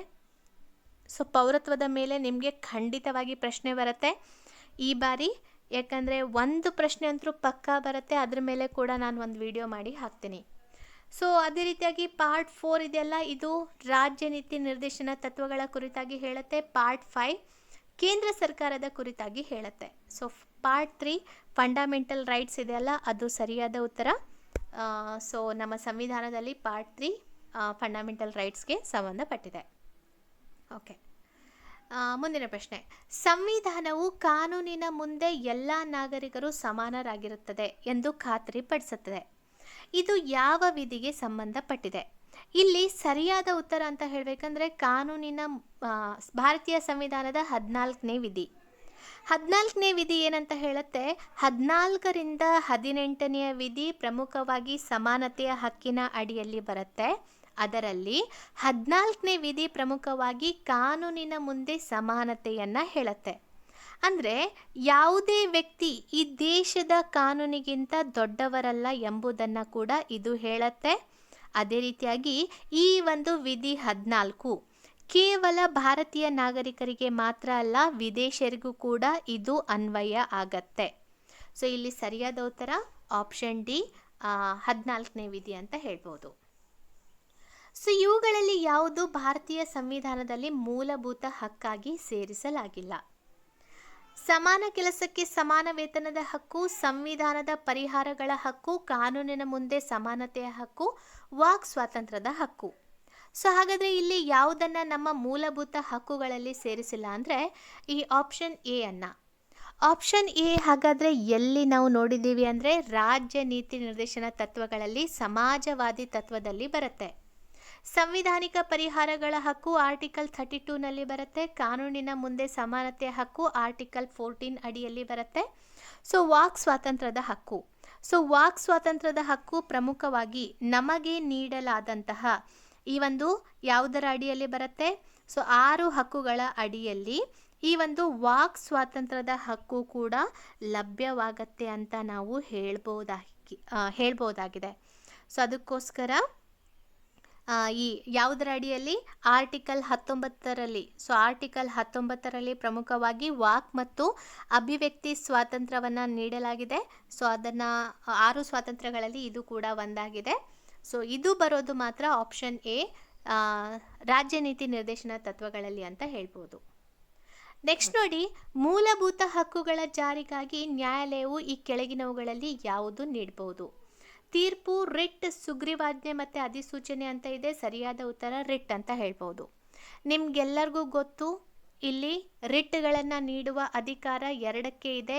ಆರ್ಟಿಕಲ್ 32 ಅಡಿಯಲ್ಲಿ ಸುಪ್ರೀಂ ಕೋರ್ಟ್ಗೆ, ಆರ್ಟಿಕಲ್ 226 ಅಡಿಯಲ್ಲಿ ಹೈಕೋರ್ಟ್ಗೆ ಈ ಒಂದು ಅಧಿಕಾರವನ್ನು ನೀಡಲಾಗಿದೆ. ಇಲ್ಲಿ ನೋಡಿ, ಸ್ವಲ್ಪ ನಿಮಗೆ ಹೆಚ್ಚಿನ ಮಾಹಿತಿಯನ್ನು ಹೇಳಬೇಕಂದ್ರೆ ಆರ್ಟಿಕಲ್ 32 ಅಡಿಯಲ್ಲಿ ಸುಪ್ರೀಂ ಕೋರ್ಟ್ ಇದೆಯಲ್ಲ, ಸೊ ಅದು ಮೂಲಭೂತ ಹಕ್ಕುಗಳಿಗೆ ಸಂಬಂಧಪಟ್ಟಂತೆ ಮಾತ್ರ 5 ಪ್ರಕಾರದ ರಿಟ್ಗಳನ್ನು ಹೊರಡಿಸಬಹುದು.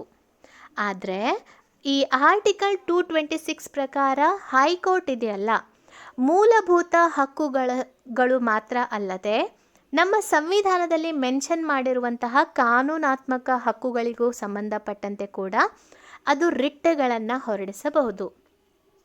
ರಿಟ್ಗಳನ್ನು ಹೊರಡಿಸುವ ವಿಷಯದಲ್ಲಿ ಇನ್ನೂ ಸ್ವಲ್ಪ ಮಾಹಿತಿಯನ್ನು ಹೇಳಬೇಕಂದ್ರೆ, ಯಾವಾಗ ಆರ್ಟಿಕಲ್ 32 ಅಡಿಯಲ್ಲಿ ಸುಪ್ರೀಂ ಕೋರ್ಟ್ ಹತ್ರ ರಿಟ್ಟನ್ನು ಹೊರಡಿಸುವ ಒಂದು ಸಮಯ ಬಂದಾಗ ಸುಪ್ರೀಂ ಕೋರ್ಟ್ ಕಂಪಲ್ಸರಿಯಾಗಿ ಅದು ರಿಟ್ಟನ್ನು ಹೊರಡಿಸಲೇಬೇಕು. ಆದರೆ ಈ ಹೈಕೋರ್ಟ್ ಅಡಿಯಲ್ಲಿ ಬಂದಾಗ ರಿಟ್ಗಳನ್ನು ಹೊರಡಿಸುವ ಸಂದರ್ಭ ಇಲ್ಲಿ ಅದು ಕೇವಲ ಮೂಲಭೂತ ಹಕ್ಕುಗಳಿಗೆ ಮಾತ್ರ ಅಲ್ಲ, ಸೊ ಅದರ ಹೊರಗೆ ಇರುವಂತಹ ಹಕ್ಕುಗಳಿಗೂ ಕೂಡ ರಿಟ್ಟನ್ನು ಹೊರಡಿಸೋದ್ರಿಂದ ಕೆಲವೊಂದು ಸಂದರ್ಭದಲ್ಲಿ ಹೈಕೋರ್ಟ್ ಇದೆಯಲ್ಲ ರಿಟ್ಗಳನ್ನು ಹೊರಡಿಸುವಾಗ ತನ್ನ ವಿವೇಚನಾಧಿಕಾರವನ್ನು ಬಳಸಬಹುದಾಗಿದೆ. ಅದು ರಿಟ್ಟನ್ನು ಹೊರಡಿಸಬಹುದು ಅಥವಾ ಹೊರಡಿಸದೇನೆ ಕೂಡ ಇರಬಹುದಾಗಿದೆ. ಸೊ ಇಲ್ಲಿ ಸರಿಯಾದ ಉತ್ತರ ರಿಟ್ ಅಂತ ಹೇಳ್ಬೋದು. ಸೊ ಮುಂದಿನ ಪ್ರಶ್ನೆ, ಯಾವ ದಿನ ವಿಶ್ವಸಂಸ್ಥೆಯ ಸಾಮಾನ್ಯ ಸಭೆ ಮಾನವ ಹಕ್ಕುಗಳ ಕುರಿತ ಸಾರ್ವತ್ರಿಕ ಘೋಷಣೆಯನ್ನು ಅಂಗೀಕಾರ ಮಾಡಿತು? ಈಗಾಗಲೇ ಹೇಳಿರುವ ಹಾಗೆ ಡಿಸೆಂಬರ್ 10, 1948.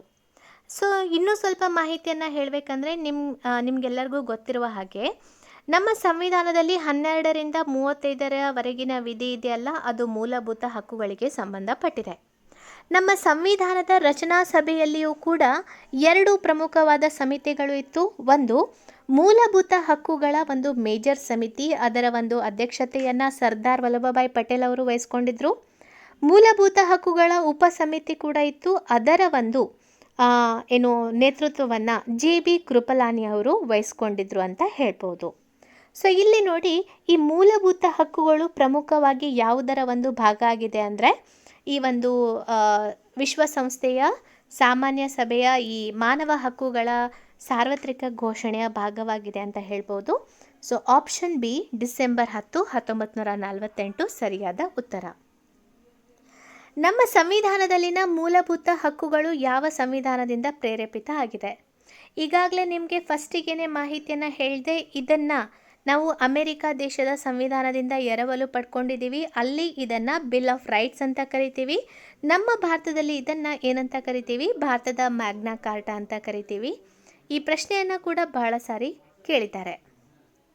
ಓಕೆ, ಸೊ ಈ ಕೆಳಗಿನ ಯಾವ ಹೇಳಿಕೆಗಳು ತಪ್ಪಾಗಿದೆ? ಮೂಲಭೂತ ಹಕ್ಕುಗಳ ಪರಿಕಲ್ಪನೆಯನ್ನು ಅಮೆರಿಕದ ಸಂವಿಧಾನದಿಂದ ಎರವಲು ಪಡೆಯಲಾಗಿದೆ. ಓಕೆ, ಸೊ ಇದು ಕರೆಕ್ಟ್ ಆಗಿದೆ. ಸೊ ಎರಡನೇದು, ಮೂಲಭೂತ ಹಕ್ಕುಗಳನ್ನು ಉಲ್ಲಂಘಿಸಿದರೆ ಅನ್ಯಾಯಕ್ಕೊಳಗಾದ ವ್ಯಕ್ತಿಯು ನೇರವಾಗಿ ಭಾರತದ ಸುಪ್ರೀಂ ಕೋರ್ಟನ್ನು ಸಂಪರ್ಕಿಸಬಹುದು. ಇದು ಕೂಡ ಕರೆಕ್ಟ್ ಆಗಿದೆ. ಭಾರತದ ಸುಪ್ರೀಂ ಕೋರ್ಟ್ ಮೂಲಭೂತ ಹಕ್ಕುಗಳ ರಕ್ಷಣೆಗಾಗಿ ಮತ್ತು ಸಂವಿಧಾನದ ಭಾಗ 3ರ ಹೊರಗಿನ ಇತರ ಹಕ್ಕುಗಳಿಗಾಗಿ ರಿಟ್ ಹೊರಡಿಸಬಹುದು. ಇದು ತಪ್ಪಾಗಿದೆ. ಸೊ ಉಳಿದ 4ನೇ ಆಪ್ಷನ್ ಕರೆಕ್ಟ್ ಆಗಿದೆ. 3ನೇದು ಯಾಕೆ ತಪ್ಪಾಗಿದೆ? ಸೊ ಇಲ್ಲಿ 3ನೇದು ಯಾಕು ಅಂತ ಹೇಳಬೇಕಂದ್ರೆ ಆರ್ಟಿಕಲ್ 32 ಅಡಿಯಲ್ಲಿ ಸುಪ್ರೀಂ ಕೋರ್ಟ್ ಕೇವಲ ಭಾಗ 3ರಲ್ಲಿ ಬರುವಂತಹ ಮೂಲಭೂತ ಹಕ್ಕುಗಳಿಗೆ ಸಂಬಂಧಪಟ್ಟಂತೆ ಮಾತ್ರ ರಿಟ್ಗಳನ್ನು ಹೊರಡಿಸಬಹುದೇ ಹೊರತು ಅದರ ಹೊರಗಿನ ಯಾವುದೇ ಒಂದು ಹಕ್ಕುಗಳಿಗೆ ಸಂಬಂಧಪಟ್ಟಂತೆ ರಿಟ್ಟನ್ನು ಹೊರಡಿಸುವ ಹಾಗೆ ಇಲ್ಲ.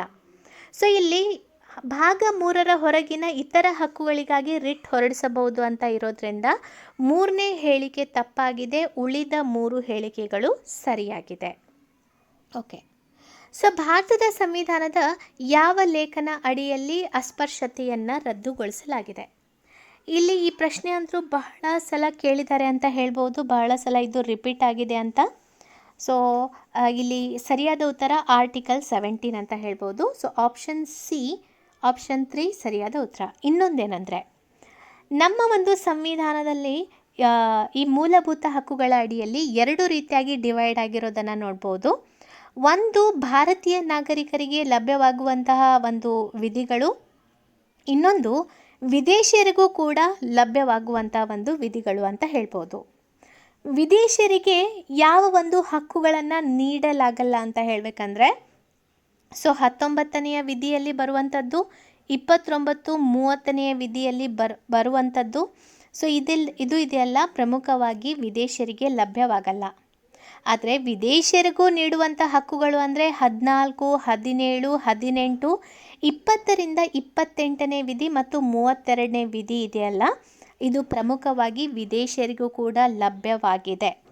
ಸೊ ಇಲ್ಲಿ ಸರಿಯಾದ ಉತ್ತರ ಆರ್ಟಿಕಲ್ 17. ಈ ಕೆಳಗಿನವುಗಳಲ್ಲಿ ಯಾವುದು ಶಿಕ್ಷಣದ ಹಕ್ಕಿನ ವ್ಯಾಪ್ತಿಗೆ ಬರುವುದಿಲ್ಲ? ಸರ್ಕಾರಿ ಶಾಲೆಗಳು, ಖಾಸಗಿ ಶಾಲೆಗಳು, ಮದರಸಾಗಳು, ಖಾಸಗಿ ಶಾಲೆಗಳಿಂದ ಧನ ಸಹಾಯ ಪಡೆದ ಸರ್ಕಾರಿ ಶಾಲೆಗಳು. ಸೊ ಸರಿಯಾದ ಉತ್ತರ ಮದರಸಾಗಳು. ಸೊ ಮದ್ರಸಾಗಳು ಅಂದರೆ ನಿಮಗೆ ಆಲ್ಮೋಸ್ಟ್ ಎಲ್ಲರಿಗೂ ಗೊತ್ತಿದೆ ಅಂತ ಅನ್ಕೋತೀನಿ. ಸೊ ಇದು ಇನ್ನು ಮುಸ್ಲಿಂ ಅವರ ಒಂದು ಶಿಕ್ಷಣಕ್ಕೆ ಸಂಬಂಧಪಟ್ಟಂತಹ ಒಂದು ಪದ್ಧತಿ ಅಂತ ಹೇಳ್ಬೋದು. ಸೊ ಮದರಸಾಗಳು ಅಂತ ಹೇಳಬೇಕಂದ್ರೆ ಅವರದೇ ಆದಂಥ ಒಂದು ಶಿಕ್ಷಣದ ಸಂಸ್ಥೆ ಇರುತ್ತೆ, ಸಣ್ಣದಾಗಿರುವಂಥದ್ದು. ಸೊ ಅದರಲ್ಲಿ ಮಕ್ಕಳಿಗೆ ಆ ಒಂದು ಧರ್ಮಕ್ಕೆ ಸಂಬಂಧಪಟ್ಟಂತಹ ವಿಷಯಗಳ ಬೋಧನೆಗಳನ್ನು ಮಾಡಲಾಗತ್ತೆ. ಸೊ ಇದು ಶಿಕ್ಷಣದ ವ್ಯಾಪ್ತಿಗೆ ಬರದೇ ಇರೋದು ಅಂದರೆ ಮದರಸಾಗಳು ಅಂತ ನಾವು ಹೇಳ್ಬೋದು. ಸೊ ಯಾವ ಲೇಖನಗಳಲ್ಲಿ ಶಿಕ್ಷಣ ಹಕ್ಕು ಕಾಯ್ದೆಯ ವ್ಯಾಪ್ತಿಯಿಂದ ಹೊರಗುಳಿಯಲು ಭಾರತದ ಮದರಸಾಗಳಿಗೆ ಸಹಾಯ ಮಾಡಿದೆ? ಸರಿಯಾದ ಉತ್ತರ ಆರ್ಟಿಕಲ್ 30. ಸೊ ನೋಡಿ, ನಮ್ಮ ಒಂದು ಇದರಲ್ಲಿ ನಿಮಗೆ ನಾನು ಹೇಳಿದ್ದೆ ಮೂಲಭೂತ ಹಕ್ಕುಗಳಿಗೆ ಸಂಬಂಧಪಟ್ಟಂತೆ 2 ಮೇಜರ್ ಆದಂತಹ ಬದಲಾವಣೆಗಳನ್ನು ಮಾಡಲಾಗಿತ್ತು ಅಂತ ಹೇಳಿದೆ. ಮೊದಲನೇದು ಯಾವುದು? 44ನೇ ಸಂವಿಧಾನ ತಿದ್ದುಪಡಿ 1978, ಆಸ್ತಿಯ ಹಕ್ಕನ್ನು ತೆಗೆದುಹಾಕಿದ್ವಿ. ಎರಡನೇದು ಇಂಪಾರ್ಟೆಂಟ್ ಯಾವುದು ಅಂತ ಹೇಳಬೇಕಂದ್ರೆ ಶಿಕ್ಷಣದ ಹಕ್ಕನ್ನು ನಮ್ಮ ಒಂದು ಸಂವಿಧಾನದಲ್ಲಿ ತಿದ್ದುಪಡಿ ಮಾಡುವ ಮೂಲಕ ಆರ್ಟಿಕಲ್ 21A ಸೊ 2002ರಲ್ಲಿ ನಾವು ಏನು ಮಾಡಿದ್ವಿ, ಅದನ್ನು ಆ್ಯಡ್ ಮಾಡಿದ್ವಿ, RTE ಆ್ಯಕ್ಟ್ ಅಂತ ಹೇಳ್ಬೋದು. ಸೊ RTE ಆ್ಯಕ್ಟ್ನ ಮೂಲಕ 14 ವರ್ಷದ ಮಕ್ಕಳಿಗೆ ಫ್ರೀ ಆ್ಯಂಡ್ ಕಂಪಲ್ಸರಿ ಎಜುಕೇಷನ್ ಕೊಡಲಿಕ್ಕೆ ಸಂಬಂಧಪಟ್ಟಿದೆ. ಸೊ ಇದು ಎರಡನೆಯ ಮಹತ್ವದ ಬದಲಾವಣೆ ಆಗಿದೆ ಅಂತ ಹೇಳ್ಬೋದು. ಸೊ ಅದಕ್ಕೋಸ್ಕರ ಇಲ್ಲಿ ಸರಿಯಾದ ಉತ್ತರ ಮದರಸಾಗಳು ಅದರಿಂದ ಹೊರಗುಳಿಯೋದ್ರಿಂದ ಸೊ ಆರ್ಟಿಕಲ್ 30 ಇದೆಯಲ್ಲ, ಇದಕ್ಕೆ ಒಂದು ಅವಕಾಶವನ್ನು ಮಾಡಿಕೊಟ್ಟಿದೆ ಅಂತ ಹೇಳ್ಬೋದು. ಸೊ ಆಪ್ಷನ್ ಡಿ ಸರಿಯಾದ ಉತ್ತರ. ಸೊ 6ರಿಂದ 14 ವರ್ಷದ ಮಕ್ಕಳಿಗೆ ಉಚಿತ ಶಿಕ್ಷಣವನ್ನು ನೀಡಲಿಕ್ಕೆ 21A ಆರ್ಟಿಕಲ್ ಸಂಬಂಧಪಟ್ಟಿದೆ. ಏಪ್ರಿಲ್ 1, 2010ರಿಂದ ಕರ್ನಾಟಕ ಸರ್ಕಾರ RTE ಆ್ಯಕ್ಟನ್ನು ಜಾರಿಗೆ ಮಾಡಿತ್ತು.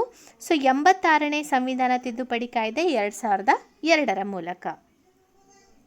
ಈ ಕೆಳಗಿನವರಲ್ಲಿ ಯಾರು ಮೂಲಭೂತ ಹಕ್ಕುಗಳನ್ನು ಅಮಾನತುಗೊಳಿಸ್ಬೋದು? ಈಗ ಒಬ್ಬೊಬ್ಬರು ಏನು ಮಾಡ್ತಾರೆ, ಅರ್ಜೆಂಟ್ನಲ್ಲಿ ಇದನ್ನು ಸುಪ್ರೀಂ ಕೋರ್ಟ್ ಅಂತ ಹೇಳಿಬಿಡ್ತಾರೆ. ಆದರೆ ಸುಪ್ರೀಂ ಕೋರ್ಟ್ ಅಲ್ಲ. ಯಾಕಂದರೆ ಸುಪ್ರೀಂ ಕೋರ್ಟನ್ನು ಈ ಮೂಲಭೂತ ಹಕ್ಕುಗಳ ರಕ್ಷಕ ಅಂತ ಕರಿತೀವಿ. ಸೊ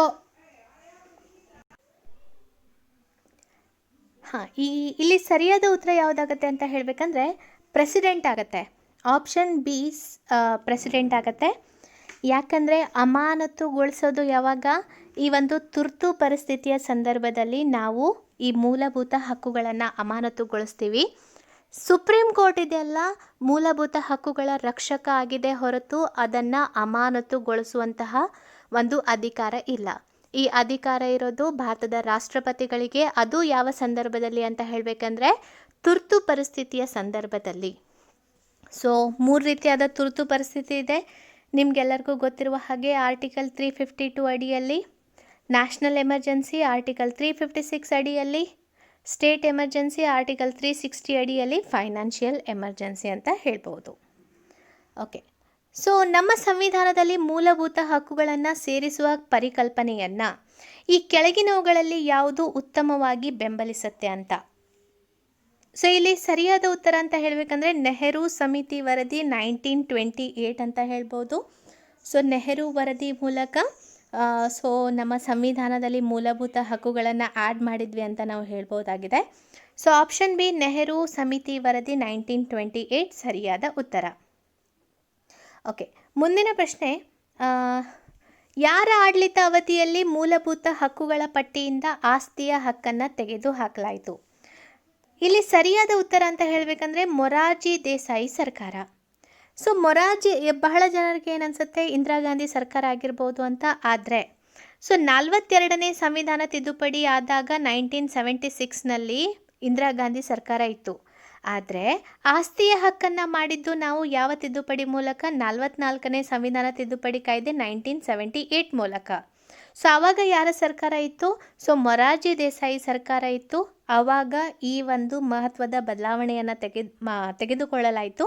ಸೊ ಆಸ್ತಿಯ ಹಕ್ಕನ್ನು ಮೂಲಭೂತ ಹಕ್ಕುಗಳ ಪಟ್ಟಿಯಿಂದ ತೆಗೆದುಹಾಕಿ ಇದನ್ನು as a legal right article 300A ಅಲ್ಲಿ ಅಳವಡಿಸಲಾಗಿದೆ.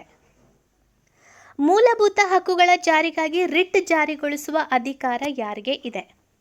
ಸೊ ರಿಟ್ಟನ್ನು ಜಾರಿಗೊಳಿಸುವ ಅಧಿಕಾರ ಪ್ರಮುಖವಾಗಿ ಸುಪ್ರೀಂ ಕೋರ್ಟ್ಗೆ ಇದೆ.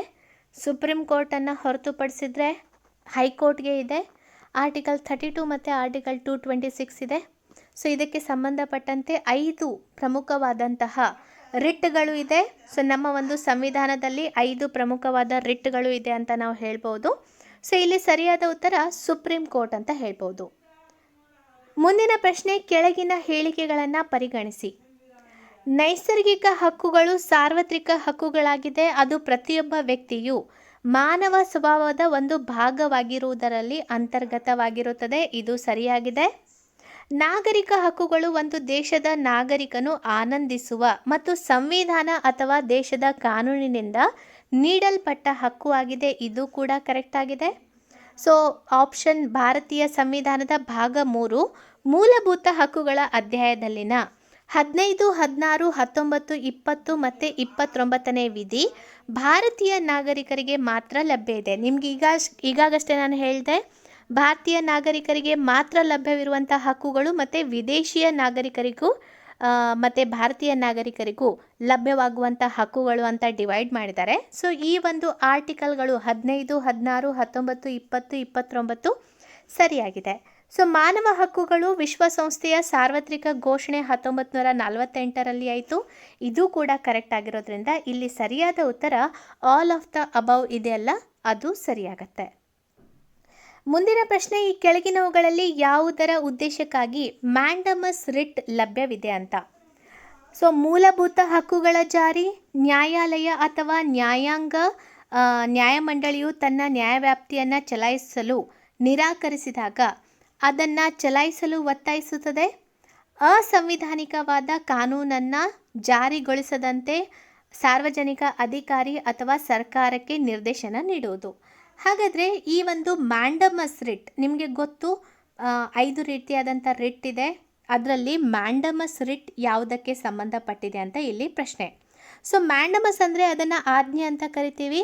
ಉಚ್ಚ ನ್ಯಾಯಾಲಯ ಅಥವಾ ಸರ್ವೋಚ್ಚ ನ್ಯಾಯಾಲಯ ಒಂದು ಸಂಸ್ಥೆಗೆ, ವ್ಯಕ್ತಿಗೆ ಅಥವಾ ಪ್ರಾಧಿಕಾರಕ್ಕೆ ತನ್ನ ಪದವಿಗೆ ಸಂಬಂಧಿಸಿದ ಸಾರ್ವಜನಿಕ ಕರ್ತವ್ಯವನ್ನು ಪಾಲಿಸಲು ಆಜ್ಞಾಪಿಸಿ ಹೊರಡಿಸುವ ಆದೇಶ.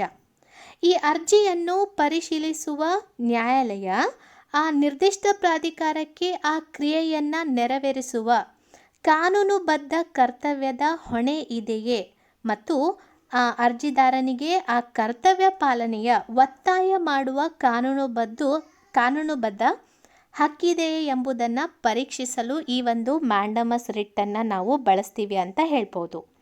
ಹಾಗಾದರೆ ಇಲ್ಲಿ ಮ್ಯಾಂಡಮಸ್ ರಿಟ್ಗೆ ಸಂಬಂಧಪಟ್ಟಂತೆ ಯಾವ ಒಂದು ಹೇಳಿಕೆ ಇದೆಯಲ್ಲ ಸರಿಯಾಗಿದೆ ಅಂತ ಹೇಳಬೇಕಂದ್ರೆ, ಸೊ ಇಲ್ಲಿ ಆಪ್ಷನ್ ಏನಿದೆ, ಕೇವಲ 1 ಮತ್ತು 2 ಮಾತ್ರ, 2 ಮತ್ತು 3 ಮಾತ್ರ, 1 ಮತ್ತು 3 ಮಾತ್ರ ಅಂತ ಇದೆ. ಸೊ ಇಲ್ಲಿ ಸರಿಯಾದ ಉತ್ತರ ಮ್ಯಾಂಡಮಸ್ ರಿಟ್ಗೆ ಸಂಬಂಧಪಟ್ಟಂತೆ ಆಪ್ಷನ್ ಯಾವುದು, ಒಂದು ನಿಮಿಷ, ಆಪ್ಷನ್ ಡಿ ಇದೆ ಅಲ್ಲ, 1, 2, 3. ಸೊ ಅದು ಸರಿಯಾದ ಒಂದು ಆನ್ಸರ್ ಅಂತ ಹೇಳ್ಬೋದು. ಸೊ ಆಪ್ಷನ್ 1, 2, 3 ಇದೆ ಅಲ್ಲ, ಆಪ್ಷನ್ ಡಿ 1, 2, 3 ಸರಿಯಾದ ಉತ್ತರ. ಮುಂದಿನ ಪ್ರಶ್ನೆ, ಭಾರತೀಯ ಸಂವಿಧಾನದ 25ರಿಂದ 28ನೇ ವಿಧಿ ಡ್ಯಾಶ್ನೊಂದಿಗೆ ವ್ಯವಹರಿಸುತ್ತೆ. ನಿಮಗೆಲ್ಲರಿಗೂ ಗೊತ್ತು ಯಾವ ವಿಧಿ ಯಾವುದಕ್ಕೆ ಸಂಬಂಧಪಟ್ಟಿದೆ ಅಂತ ಪಕ್ಕಾ ಮಾಡ್ಕೊಳ್ಳಿ, ಯಾಕಂದರೆ ಎಕ್ಸಾಮ್ನಲ್ಲಿ ನಿಮಗೆ ಬಂದೇ ಬರುತ್ತೆ ಈ ಒಂದು ವಿಧಿಗಳು. ಮೇಜರ್ ಆಗಿ 6 ವಿಧಿ ಇದೆ. ನಿಮಗೆಲ್ಲರಿಗೂ ಗೊತ್ತು, ಸಮಾನತೆಯ ಹಕ್ಕು 14ರಿಂದ 18, ಸ್ವಾತಂತ್ರ್ಯದ ಹಕ್ಕು 19ರಿಂದ 22, ಶೋಷಣೆಯ ವಿರುದ್ಧದ ಹಕ್ಕು 23, 24, ಧಾರ್ಮಿಕ ಸ್ವಾತಂತ್ರ್ಯದ ಹಕ್ಕು 25ರಿಂದ 28. ಸೊ ಇಲ್ಲಿ ಯಾವ್ದು ಬರುತ್ತೆ, ಧಾರ್ಮಿಕ ಸ್ವಾತಂತ್ರ್ಯದ ಹಕ್ಕು, ಆಪ್ಷನ್ ಸಿ ಸರಿಯಾದ ಉತ್ತರ. ಮುಂದಿನ ಪ್ರಶ್ನೆ, ಸಾಂಸ್ಕೃತಿಕ ಮತ್ತು ಶೈಕ್ಷಣಿಕ ಹಕ್ಕುಗಳನ್ನು ಮೂಲಭೂತ ಹಕ್ಕಿನ ಅಧ್ಯಾಯದಲ್ಲಿ ಯಾವ ಉದ್ದೇಶದೊಂದಿಗೆ ಸಂಯೋಜಿಸಲಾಗಿದೆ? ಸೊ ಇಲ್ಲಿ ಇದೆ ನೋಡಿ, ಯಾವುದಕ್ಕೆ ಅಂತ ಹೇಳಬೇಕಂದ್ರೆ ಇಲ್ಲಿ ಪ್ರಮುಖವಾಗಿ ಈ ಮೂಲಭೂತ ಹಕ್ಕುಗಳ ಅಡಿಯಲ್ಲಿ ಸಾಂಸ್ಕೃತಿಕ ಹಕ್ಕನ್ನು ಸಂಯೋಜನೆ ಮಾಡಲಿಕ್ಕೆ ಪ್ರಮುಖವಾದಂಥ ಒಂದು ಉದ್ದೇಶ ಏನಂತ ಹೇಳಬೇಕಂದ್ರೆ, ಅಲ್ಪಸಂಖ್ಯಾತರು ತಮ್ಮ ಸಂಸ್ಕೃತಿಯನ್ನು ಸಂರಕ್ಷಿಸಲು ಸಹಾಯ ಮಾಡಲಿಕ್ಕೆ ಅಂತ ಹೇಳ್ಬೋದು.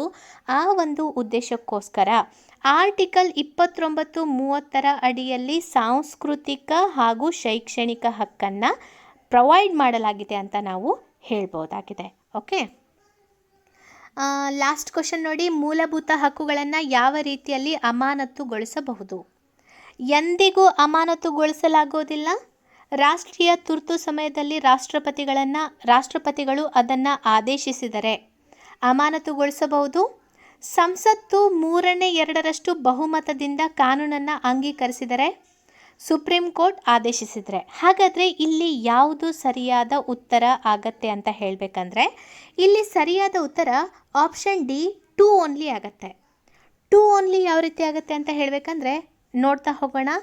ಎಂದಿಗೂ ಅಮಾನತುಗೊಳಿಸಲಾಗೋದಿಲ್ಲ, ಇದು ತಪ್ಪಾಗಿದೆ. ಯಾಕಂದರೆ ತುರ್ತು ಪರಿಸ್ಥಿತಿಯ ಸಂದರ್ಭದಲ್ಲಿ ಅಮಾನತುಗೊಳಿಸ್ಬೋದು. ಸಂಸತ್ತು 2/3 ಬಹುಮತ ಇದೆಯಲ್ಲ, ಇದು ಕೂಡ ತಪ್ಪಾಗಿದೆ. ಯಾಕಂದರೆ ಇಂದಿರಾ ಗಾಂಧಿ ಸರ್ಕಾರ ಇದ್ದಾಗ ಏನಾಯಿತು, ಸೊ ಅವರು ಈ ಎಮರ್ಜೆನ್ಸಿಯನ್ನು ಡಿಕ್ಲೇರ್ ಮಾಡಿದ್ದು ತುಂಬ ಒಂದು ದೊಡ್ಡ ಚರ್ಚೆಗೆ ವಿಷಯ ಆಯಿತು.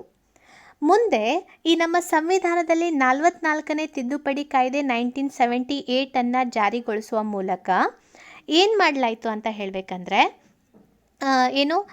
ಕ್ಯಾಬಿನೆಟ್ ಅಂದರೆ ಕೇಂದ್ರ ಮಂತ್ರಿಮಂಡಲದ ಶಿಫಾರಸು ಮತ್ತು ಲಿಖಿತವಾಗಿ ನೀಡಿದ ನಂತರ ಮಾತ್ರ ರಾಷ್ಟ್ರಪತಿಗಳು ತುರ್ತು ಪರಿಸ್ಥಿತಿಯನ್ನು ಘೋಷಣೆ ಮಾಡ್ಬೋದು ಅಂತ ಈ ಒಂದು ತಿದ್ದುಪಡಿ ಮೂಲಕ ಬದಲಾವಣೆ ಮಾಡಲಾಯಿತು. ಸೊ ಇಲ್ಲಿ 2/3 ಮೆಜಾರಿಟಿ ಅಂತ ಮೆನ್ಷನ್ ಮಾಡಿಲ್ಲ, ಆದರೆ ಅವರ ಕಡೆಯಿಂದ ಲಿಖಿತ ರೂಪದಲ್ಲಿ ಅವರ ಶಿಫಾರಸಿನ ಆಧಾರದ ಮೇಲೆ ಮಾತ್ರ ರಾಷ್ಟ್ರಪತಿಗಳು ಘೋಷಣೆ ಮಾಡ್ಬೋದು ಅಂತ ಹೇಳಲಾಯಿತು. ಸುಪ್ರೀಂ ಕೋರ್ಟ್ ಆದೇಶ ನೀಡೋದು ಇದಕ್ಕೆ ಸಂಬಂಧಪಡಲ್ಲ. ಸುಪ್ರೀಂ ಕೋರ್ಟ್ ಕೇವಲ ಮೂಲಭೂತ ಹಕ್ಕುಗಳ ರಕ್ಷಕ. ಸೊ ಇಲ್ಲಿ ಕೇವಲ ಆಪ್ಷನ್ 2 ಇದೆಯಲ್ಲ, ರಾಷ್ಟ್ರೀಯ ತುರ್ತು ಪರಿಸ್ಥಿತಿಯಲ್ಲಿ ಆರ್ಟಿಕಲ್ 352 ಅಡಿಯಲ್ಲಿ ನ್ಯಾಷನಲ್ ಎಮರ್ಜೆನ್ಸಿಯನ್ನು ಘೋಷಣೆ ಮಾಡುವಂಥ ಸಂದರ್ಭದಲ್ಲಿ ಮೂಲಭೂತ ಹಕ್ಕುಗಳನ್ನು ಅಮಾನತುಗೊಳಿಸ್ಬೋದು. ಸೊ ನಮ್ಮ ಒಂದು ಸಂವಿಧಾನದಲ್ಲಿ ಆರ್ಟಿಕಲ್ 358 ಅಡಿಯಲ್ಲಿ 19ನೆಯ ವಿಧಿಯಲ್ಲಿ ಬರುವಂತಹ 6 ಮೂಲಭೂತ ಹಕ್ಕುಗಳಿಗೆ ಯಾವ ರೀತಿಯಾಗಿ ಜಾರಿಗೊಳಿಸ್ಬೋದು, ಅಮಾನತುಗೊಳಿಸ್ಬೋದು ಅನ್ನೋದನ್ನು ಆರ್ಟಿಕಲ್ 358 ಹೇಳುತ್ತೆ. ಯಾವ ಸಂದರ್ಭದಲ್ಲಿ? ತುರ್ತು ಪರಿಸ್ಥಿತಿಯ ಸಂದರ್ಭದಲ್ಲಿ. ಆರ್ಟಿಕಲ್ 359 ಇದೆಯಲ್ಲ, ಅದು ಯಾವುದು 20 ಮತ್ತು 21 ತುರ್ತು ಪರಿಸ್ಥಿತಿಯ ಸಂದರ್ಭದಲ್ಲಿ ಇವುಗಳನ್ನು ಅಮಾನತುಗೊಳಿಸಲಾಗೋದಿಲ್ಲ. ಅದಕ್ಕೆ ಸಂಬಂಧಪಟ್ಟಂತೆ ಆರ್ಟಿಕಲ್ 359 ಮಾಹಿತಿ ಹೇಳುತ್ತೆ. ಅದನ್ನು ತೆಗೆದು ಹಾಕಬೇಕು ಅಂತ ಯೋಚನೆ ಮಾಡ್ತಾ ಇದ್ದಾರೆ. ಅದ್ರ ಬಗ್ಗೆ ನಿಮಗೆ ನೆಕ್ಸ್ಟ್ ಒಂದು ಕ್ಲಾಸಲ್ಲಿ ಬೇಕಾದರೆ ವಿವರಣೆಯನ್ನು ಕೊಡ್ತೀನಿ. ಸೊ ಇದಿಷ್ಟು 26 ಪ್ರಶ್ನೆಗಳಿಗೆ ಸರಿಯಾದ ಉತ್ತರವನ್ನು ಮತ್ತು ವಿವರಣಾತ್ಮಕ ಉತ್ತರವನ್ನು ಆದಷ್ಟು ಹೇಳಲಿಕ್ಕೆ ಪ್ರಯತ್ನವನ್ನು ಪಟ್ಟಿದ್ದೀನಿ. ಸೊ ಆದಷ್ಟು ನಿಮ್ಮ ಒಂದು ಫೀಡ್ಬ್ಯಾಕನ್ನು ಕೊಡೋ ಮೂಲಕ, ಸೊ ಈ ರೀತಿಯಾಗಿ ಕ್ಲಾಸಸ್ಗಳು ನಿಮಗೆ ಇಷ್ಟ ಆಗುತ್ತೆ ಅಂದರೆ ಒಂದೊಂದು ಪರ್ಟಿಕ್ಯುಲರ್ ಟಾಪಿಕ್ಗಳ ಮೇಲೆ ನಾನು ನಿಮಗೆ ಕ್ವಶನ್ಸ್ಗಳನ್ನು ಆ್ಯಡ್ ಮಾಡ್ತಾ ಹೋಗ್ತೀನಿ. ನಿಮಗೆ ಸಾಧ್ಯವಾದಷ್ಟು ಆನ್ಸರ್ ಮಾಡಿ ನೆಕ್ಸ್ಟ್ ಡೇ ಇದೆಯಲ್ಲ, ನಾನು ವಿವರಣಾತ್ಮಕ ಉತ್ತರಗಳನ್ನು ಮತ್ತು ಆ ಟಾಪಿಕ್ಗೆ ಸಂಬಂಧಪಟ್ಟಂತೆ ಇಂಪಾರ್ಟೆಂಟ್ ಆದಂತಹ ಮಾಹಿತಿಗಳನ್ನು ಹೇಳುವ ಮೂಲಕ ನಿಮಗೆ ನಾನು ಆದಷ್ಟು ನಿಮ್ಮ ಎಕ್ಸಾಮ್ಸ್ಗಳಿಗೆ ಪ್ರಿಪ್ರೇಷನನ್ನು ಮಾಡಿಸ್ತೀನಿ ಅಂತ ಹೇಳ್ಬೋದು. ಓಕೆ, ಮತ್ತು ಅದೇ ರೀತಿಯಾಗಿ ಅನ್ಅಕಾಡೆಮಿಯಲ್ಲಿ 1 ಇಯರ್ ಕೋರ್ಸ್ ಸ್ಟಾರ್ಟ್ ಆಗಿದೆ. KS ಮೇನ್ಸ್ ಮತ್ತು ಪ್ರಿಲಿಮ್ಸ್ಗೆ ಸಂಬಂಧಪಟ್ಟಂತೆ, PSI FTA ಎಕ್ಸಾಮ್ಗೆ, PC ಎಕ್ಸಾಮ್ಗೆ ಸಂಬಂಧಪಟ್ಟಂತೆ ಕೂಡ ಕೋರ್ಸ್ಗಳು ಸ್ಟಾರ್ಟ್ ಆಗಿದೆ. ಇನ್ನೊಂದು ಇಂಪಾರ್ಟೆಂಟ್ ವಿಷಯ ಹೇಳಬೇಕಂದ್ರೆ, ಮೂಲಭೂತ ಹಕ್ಕುಗಳಿಗೆ ಸಂಬಂಧಪಟ್ಟಂಥ ಪ್ರಮುಖವಾದ ಕೇಸ್ ಯಾವುದು ಅಂತ ಹೇಳಬೇಕಂದ್ರೆ 1973 Kesavananda Bharati versus state of Kerala ಮೊಕದ್ದಮೆ ಅಂತ ಹೇಳ್ಬೋದು. ಮತ್ತು ಈ ಮೂಲಭೂತ ಹಕ್ಕುಗಳಿಗೆ ಸಂಬಂಧಪಟ್ಟಂತೆ ಏನೇ ಒಂದು ಡೌಟ್ ಇದ್ದರೂ ಕೂಡ ನೀವು ನನಗೆ ಕಮೆಂಟ್ ಬಾಕ್ಸ್ನಲ್ಲಿ ಹೇಳ್ಬೋದು. ನಿಮ್ಮ ಫೀಡ್ಬ್ಯಾಕನ್ನು ಕೂಡ ಕೊಡ್ಬೋದು. ಎಷ್ಟು ಸರಿಯಾದ ಅಂಕಗಳನ್ನು ನೀವು ತಗೊಂಡಿದ್ದೀರಾ ಅಂತ ಕೂಡ ನೀವು ನನಗೆ ಕಮೆಂಟ್ ಮಾಡಿ ಹೇಳ್ಬೋದು. ಮತ್ತು ಯಾವ ರೀತಿಯಾಗಿ ಅನ್ಅಕಾಡೆಮಿ ಪ್ಲ್ಯಾಟ್ಫಾರ್ಮನ್ನು ಜಾಯ್ನ್ ಆಗ್ಬೋದು ಅಂತ ಇವಾಗ ನಾನು ಮಾಹಿತಿಯನ್ನು ಹೇಳ್ತೀನಿ. ಆದಷ್ಟು ವಿಡಿಯೋಗಳು ಇಷ್ಟ ಆದರೆ ಲೈಕ್ ಮಾಡಿ, ಶೇರ್ ಮಾಡ್ಕೊಳ್ಳಿ, ಸಬ್ಸ್ಕ್ರೈಬ್ ಮಾಡ್ಕೊಳ್ಳಿ. ಸೊ ಹಾಗಾದರೆ ಯಾವ ರೀತಿಯಾಗಿ ಜಾಯ್ನ್ ಆಗೋದು ಅನ್ನೋದನ್ನು ನೋಡೋಣ. ಹಾಗಾದರೆ ಈ ಒಂದು ಕ್ಲಾಸಸ್ಗಳನ್ನು ಯಾವ ರೀತಿಯಾಗಿ ಜಾಯ್ನ್ ಆಗಬೇಕು ಅನ್ನೋದನ್ನು ಇವಾಗ ನಿಮಗೆ ತೋರಿಸ್ಕೊಡ್ತೀನಿ. ನಾನು ನಿಮಗೆ ಕಮೆಂಟ್ ಬಾಕ್ಸ್ನಲ್ಲಿ ಅಥವಾ ಡಿಸ್ಕ್ರಿಪ್ಷನ್ ಬಾಕ್ಸ್ನಲ್ಲಿ ಒಂದು ಲಿಂಕನ್ನು ಕೊಡ್ತೀನಿ, ಅಥವಾ ಈ ಲಿಂಕನ್ನು ನೀವು ಯೂಸ್ ಮಾಡ್ಬೋದು. ನಾನೇ ಒಂದು ಲಿಂಕನ್ನು ಕೊಡ್ತೀನಂತೆ. ಆ ಲಿಂಕನ್ನು ಯೂಸ್ ಮಾಡಿಕೊಂಡ್ರೆ ನಿಮಗೆ ಡೈರೆಕ್ಟಾಗಿ ಈ ಒಂದು ಪೇಜ್ ಓಪನ್ ಆಗುತ್ತೆ. ಅಂದರೆ ಇಲ್ಲಿ ಅಮೌಂಟ್ನ ಒಂದು ಪೇಜ್ ಓಪನ್ ಆಗುತ್ತೆ. 1 ಮಂತ್, 3 ಮಂತ್, 6 ಮಂತ್, 12 ಮಂತ್ ಮತ್ತು 24 ಮಂತ್ ಆಫರ್ ಇದೆ. ಸೊ ಪ್ರತಿಯೊಂದು ತಿಂಗಳಿಗೂ ನಿಮಗೆ 10% ಡಿಸ್ಕೌಂಟ್ ಸಿಗತ್ತೆ. ಓಕೆ, ಸೊ ಇಲ್ಲಿ ನೋಡಿ ಏನು ಅಡ್ವಾಂಟೇಜ್ ಅಂತ ಹೇಳಬೇಕಂದ್ರೆ, ಈಗ ಕೋಚಿಂಗ್ ಕ್ಲಾಸಸ್ಗಳಿಗೆ ಹೋದರೆ ಪ್ರತಿಯೊಂದು ಕೋರ್ಸ್ಗೂ ನೀವು ಸಪ್ರೇಟ್ ಅಮೌಂಟನ್ನು ಪೇ ಮಾಡಬೇಕು. ಆದರೆ ಇಲ್ಲಿ KS, FTA, STA, PSI, PDO ಮತ್ತು ಮುಂಬರುವಂತಹ ಎಲ್ಲ ಒಂದು ಎಕ್ಸಾಮ್ಗಳಿಗೆ ಒಂದೇ ಅಮೌಂಟ್ನಲ್ಲಿ ನೀವು ಎಲ್ಲ ಕ್ಲಾಸಸ್ಗಳನ್ನು ಪಡ್ಕೋಬಹುದಾಗಿದೆ. ಅದೇ ರೀತಿಯಾಗಿ ನಮ್ಮ ಒಂದು ವೇದಿಕೆಯಲ್ಲಿ ಈ ಬಾರಿ 4 ಜನ KS ಆಫೀಸರ್ ಆಗಿದ್ದಾರೆ ಮತ್ತು ಉಳಿದವರು KS ಅನ್ನು ಇಂಟರ್ವ್ಯೂ ಲೆವೆಲ್ವರೆಗೆ ಮಾಡಿದ್ದಾರೆ. ಅದೇ ರೀತಿಯಾಗಿ ಈ ಒಂದು ಕೋಚಿಂಗ್ ಸೆಂಟರ್ಗಳಲ್ಲಿ 5-6 ವರ್ಷಗಳ ಎಕ್ಸ್ಪೀರಿಯನ್ಸ್ ಇರುವಂತಹ ಫ್ಯಾಕಲ್ಟಿಯನ್ನು ನಾವು ಒಳಗೊಂಡಿದ್ದೀವಿ. ನಿಮಗೆ ಅನುಕೂಲ ಆಗಲಿ ಅಂತ ಕ್ರೆಡಿಟ್ ಕಾರ್ಡ್ ಮತ್ತು ಡೆಬಿಟ್ ಕಾರ್ಡ್ ಇದ್ದವರಿಗೆ EMI ಪೇಮೆಂಟ್ ಆಪ್ಷನನ್ನು ಕೂಡ ಕೊಟ್ಟಿದ್ದೀವಿ. ಇದರ ಮೂಲಕ ಏನು ಮಾಡಬೇಕು ಅಂದರೆ, 1 ವರ್ಷಕ್ಕೆ ನೀವು ಜಾಯಿನ್ ಆದರೆ ಪ್ರತಿ ತಿಂಗಳು 583 ರೂಪಾಯಿಯನ್ನು ಪೇ ಮಾಡ್ತಾ ಸೊ ಟೋಟಲ್ ಆಗಿ 6,300 ರೂಪಾಯಿಯನ್ನು ಪೇ ಮಾಡ್ಬೋದು. ಆದರೆ ಕಂತಿನ ರೂಪದಲ್ಲಿ 583 ರೂಪಾಯಿಯನ್ನು 1 ವರ್ಷಕ್ಕೆ ಪೇ ಮಾಡ್ಬೋದು. 2 ವರ್ಷಕ್ಕೆ ಅಂದರೆ ಪ್ರತಿ ತಿಂಗಳು 350 ರೂಪಾಯಿಯನ್ನು ಪೇ ಮಾಡಿ ನೀವು 2 ವರ್ಷದ ಕೋರ್ಸನ್ನು ಬೇಕಾದರೆ ಪಡ್ಕೋಬೋದು. ಸೊ ನೋಡಿ, ಇಲ್ಲಿ ಅಡ್ವಾಂಟೇಜ್ ಏನಂತ ಹೇಳ್ತೀನಿ. ಈಗ ಒಂದೇ ಮನೆಯಲ್ಲಿ ಎಷ್ಟೋ ಜನ ಬೇರೆ ಬೇರೆ ಸ್ಪರ್ಧಾತ್ಮಕ ಪರೀಕ್ಷೆಗಳಿಗೆ ನಾವು ತಯಾರಿಯನ್ನು ಮಾಡ್ತಾ ಇರ್ತೀವಿ. ಇಲ್ಲಿ ನೀವು ಈ 1 ವರ್ಷ 2 ವರ್ಷ ಕೋರ್ಸ್ಗಳನ್ನು ತೆಗೆದುಕೊಂಡ್ರೆ ಸೊ ಒಂದೇ ಅಮೌಂಟ್ನಲ್ಲಿ ನೀವು ಆಗಿರ್ಬೋದು ಅಥವಾ ನಿಮ್ಮ ಮನೆಯಲ್ಲಿ ನಿಮ್ಮ ಅಣ್ಣ ತಮ್ಮ ಅವರು ಕೂಡ ಇದೇ ಒಂದು ಕೋರ್ಸನ್ನು ಇದೇ ಒಂದು ಅಮೌಂಟ್ನಲ್ಲಿ ಏನು ಮಾಡ್ಬೋದು, ಕ್ಲಾಸಸ್ಗಳನ್ನು ಅಟೆಂಡ್ ಮಾಡ್ಬೋದು. ಅಂದರೆ ಒಂದು ಮೊಬೈಲ್ ಮೂಲಕ ಎಲ್ಲರೂ ಕೂಡ ನಿಮ್ಮ ಸ್ಪರ್ಧಾತ್ಮಕ ಪರೀಕ್ಷೆಗಳಿಗೆ ತಯಾರಿಯನ್ನು ನಡೆಸ್ಬೋದಾಗಿದೆ. ಸೊ ಹಾಗಾದರೆ 10% ಡಿಸ್ಕೌಂಟ್ ಯಾವ ರೀತಿ ಲಭ್ಯ ಆಗತ್ತೆ ಅಂತ ಹೇಳಬೇಕಂದ್ರೆ, ಸೊ ನೋಡಿ, ಇಲ್ಲಿ ಎಂಟರ್ ರೆಫರಲ್ ಕೋಡ್ ಅಂತ ಬರುತ್ತೆ ಅಥವಾ ಪ್ರಿಯಾಂಕಾ ಲೈವ್ ಅನ್ನೋದನ್ನು ನೀವು ಇಲ್ಲಿ ಟೈಪ್ ಮಾಡಿ ಅಪ್ಲೈ ಅಂತ ಹೇಳಿದರೆ ನಿಮಗೆ 10% ಡಿಸ್ಕೌಂಟ್ ಸಿಗುತ್ತೆ. ನಾನು ಡೈರೆಕ್ಟ್ ಲಿಂಕನ್ನೇ ಕೊಡ್ತೇನೆ. ನೀವು ಏನೋ ರೆಫರಲ್ ಕೋಡನ್ನು ಕೂಡ ಯೂಸ್ ಮಾಡುವ ಅವಶ್ಯಕತೆ ಇಲ್ಲ. ಆ ರೀತಿಯಾಗಿ ಡೈರೆಕ್ಟ್ ಲಿಂಕನ್ನು ಡಿಸ್ಕ್ರಿಪ್ಷನ್ ಬಾಕ್ಸ್ನಲ್ಲಿ ಹಾಕ್ತೀನಿ. ಅದನ್ನು ಕ್ಲಿಕ್ ಮಾಡಿ ಕೇವಲ ಅಮೌಂಟ್ ಅಥವಾ ಎಷ್ಟು ತಿಂಗಳಿಗೆ ಬೇಕು ಅಂತ ನೀವು ಸೆಲೆಕ್ಟ್ ಮಾಡಿಕೊಂಡು ಅಮೌಂಟನ್ನು ಸಬ್ಮಿಟ್ ಮಾಡಿಬಿಟ್ರೆ ಆಯಿತು. ಅನ್ಅಕಾಡೆಮಿ ಲರ್ನಿಂಗ್ ಆ್ಯಪ್ನಲ್ಲಿ ನೀವು ಪ್ರತಿದಿನ 13ರಿಂದ 14 ಕ್ಲಾಸಸ್ಗಳನ್ನು ಲೈವ್ ಕ್ಲಾಸಸ್ಗಳನ್ನು ನೀವು ಅಟೆಂಡ್ ಮಾಡ್ಬೋದು. ಅದೇ ರೀತಿಯಾಗಿ ಮುಂಬರುವಂತಹ ಎಲ್ಲ ಸ್ಪರ್ಧಾತ್ಮಕ ಪರೀಕ್ಷೆಗಳಿಗೆ ಒಂದೇ ವೇದಿಕೆಯಲ್ಲಿ ನೀವು ತಯಾರಿಯನ್ನು ಮಾಡ್ಬೋದು. ಓಕೆ, ಇದಿಷ್ಟು ಈ ಭಾಗದ ಮಾಹಿತಿಯಾಗಿತ್ತು. ಸೊ ನೆಕ್ಸ್ಟ್ ಭಾಗದಲ್ಲಿ ಮತ್ತೆ ಹೆಚ್ಚಿನ ಮಾಹಿತಿಯೊಂದಿಗೆ ನಾನು ಭೇಟಿಯಾಗ್ತೀನಿ. ಸೊ ಅಲ್ಲಿವರೆಗೆ ನಮ್ಮ ಒಂದು ಯೂಟ್ಯೂಬ್ ಚಾನಲನ್ನು ಲೈಕ್ ಮಾಡಿ, ಶೇರ್ ಮಾಡಿ ಮತ್ತು ಸಬ್ಸ್ಕ್ರೈಬ್ ಮಾಡ್ಕೊಳ್ಳಿ. ಎಲ್ಲರಿಗೂ ಧನ್ಯವಾದಗಳು.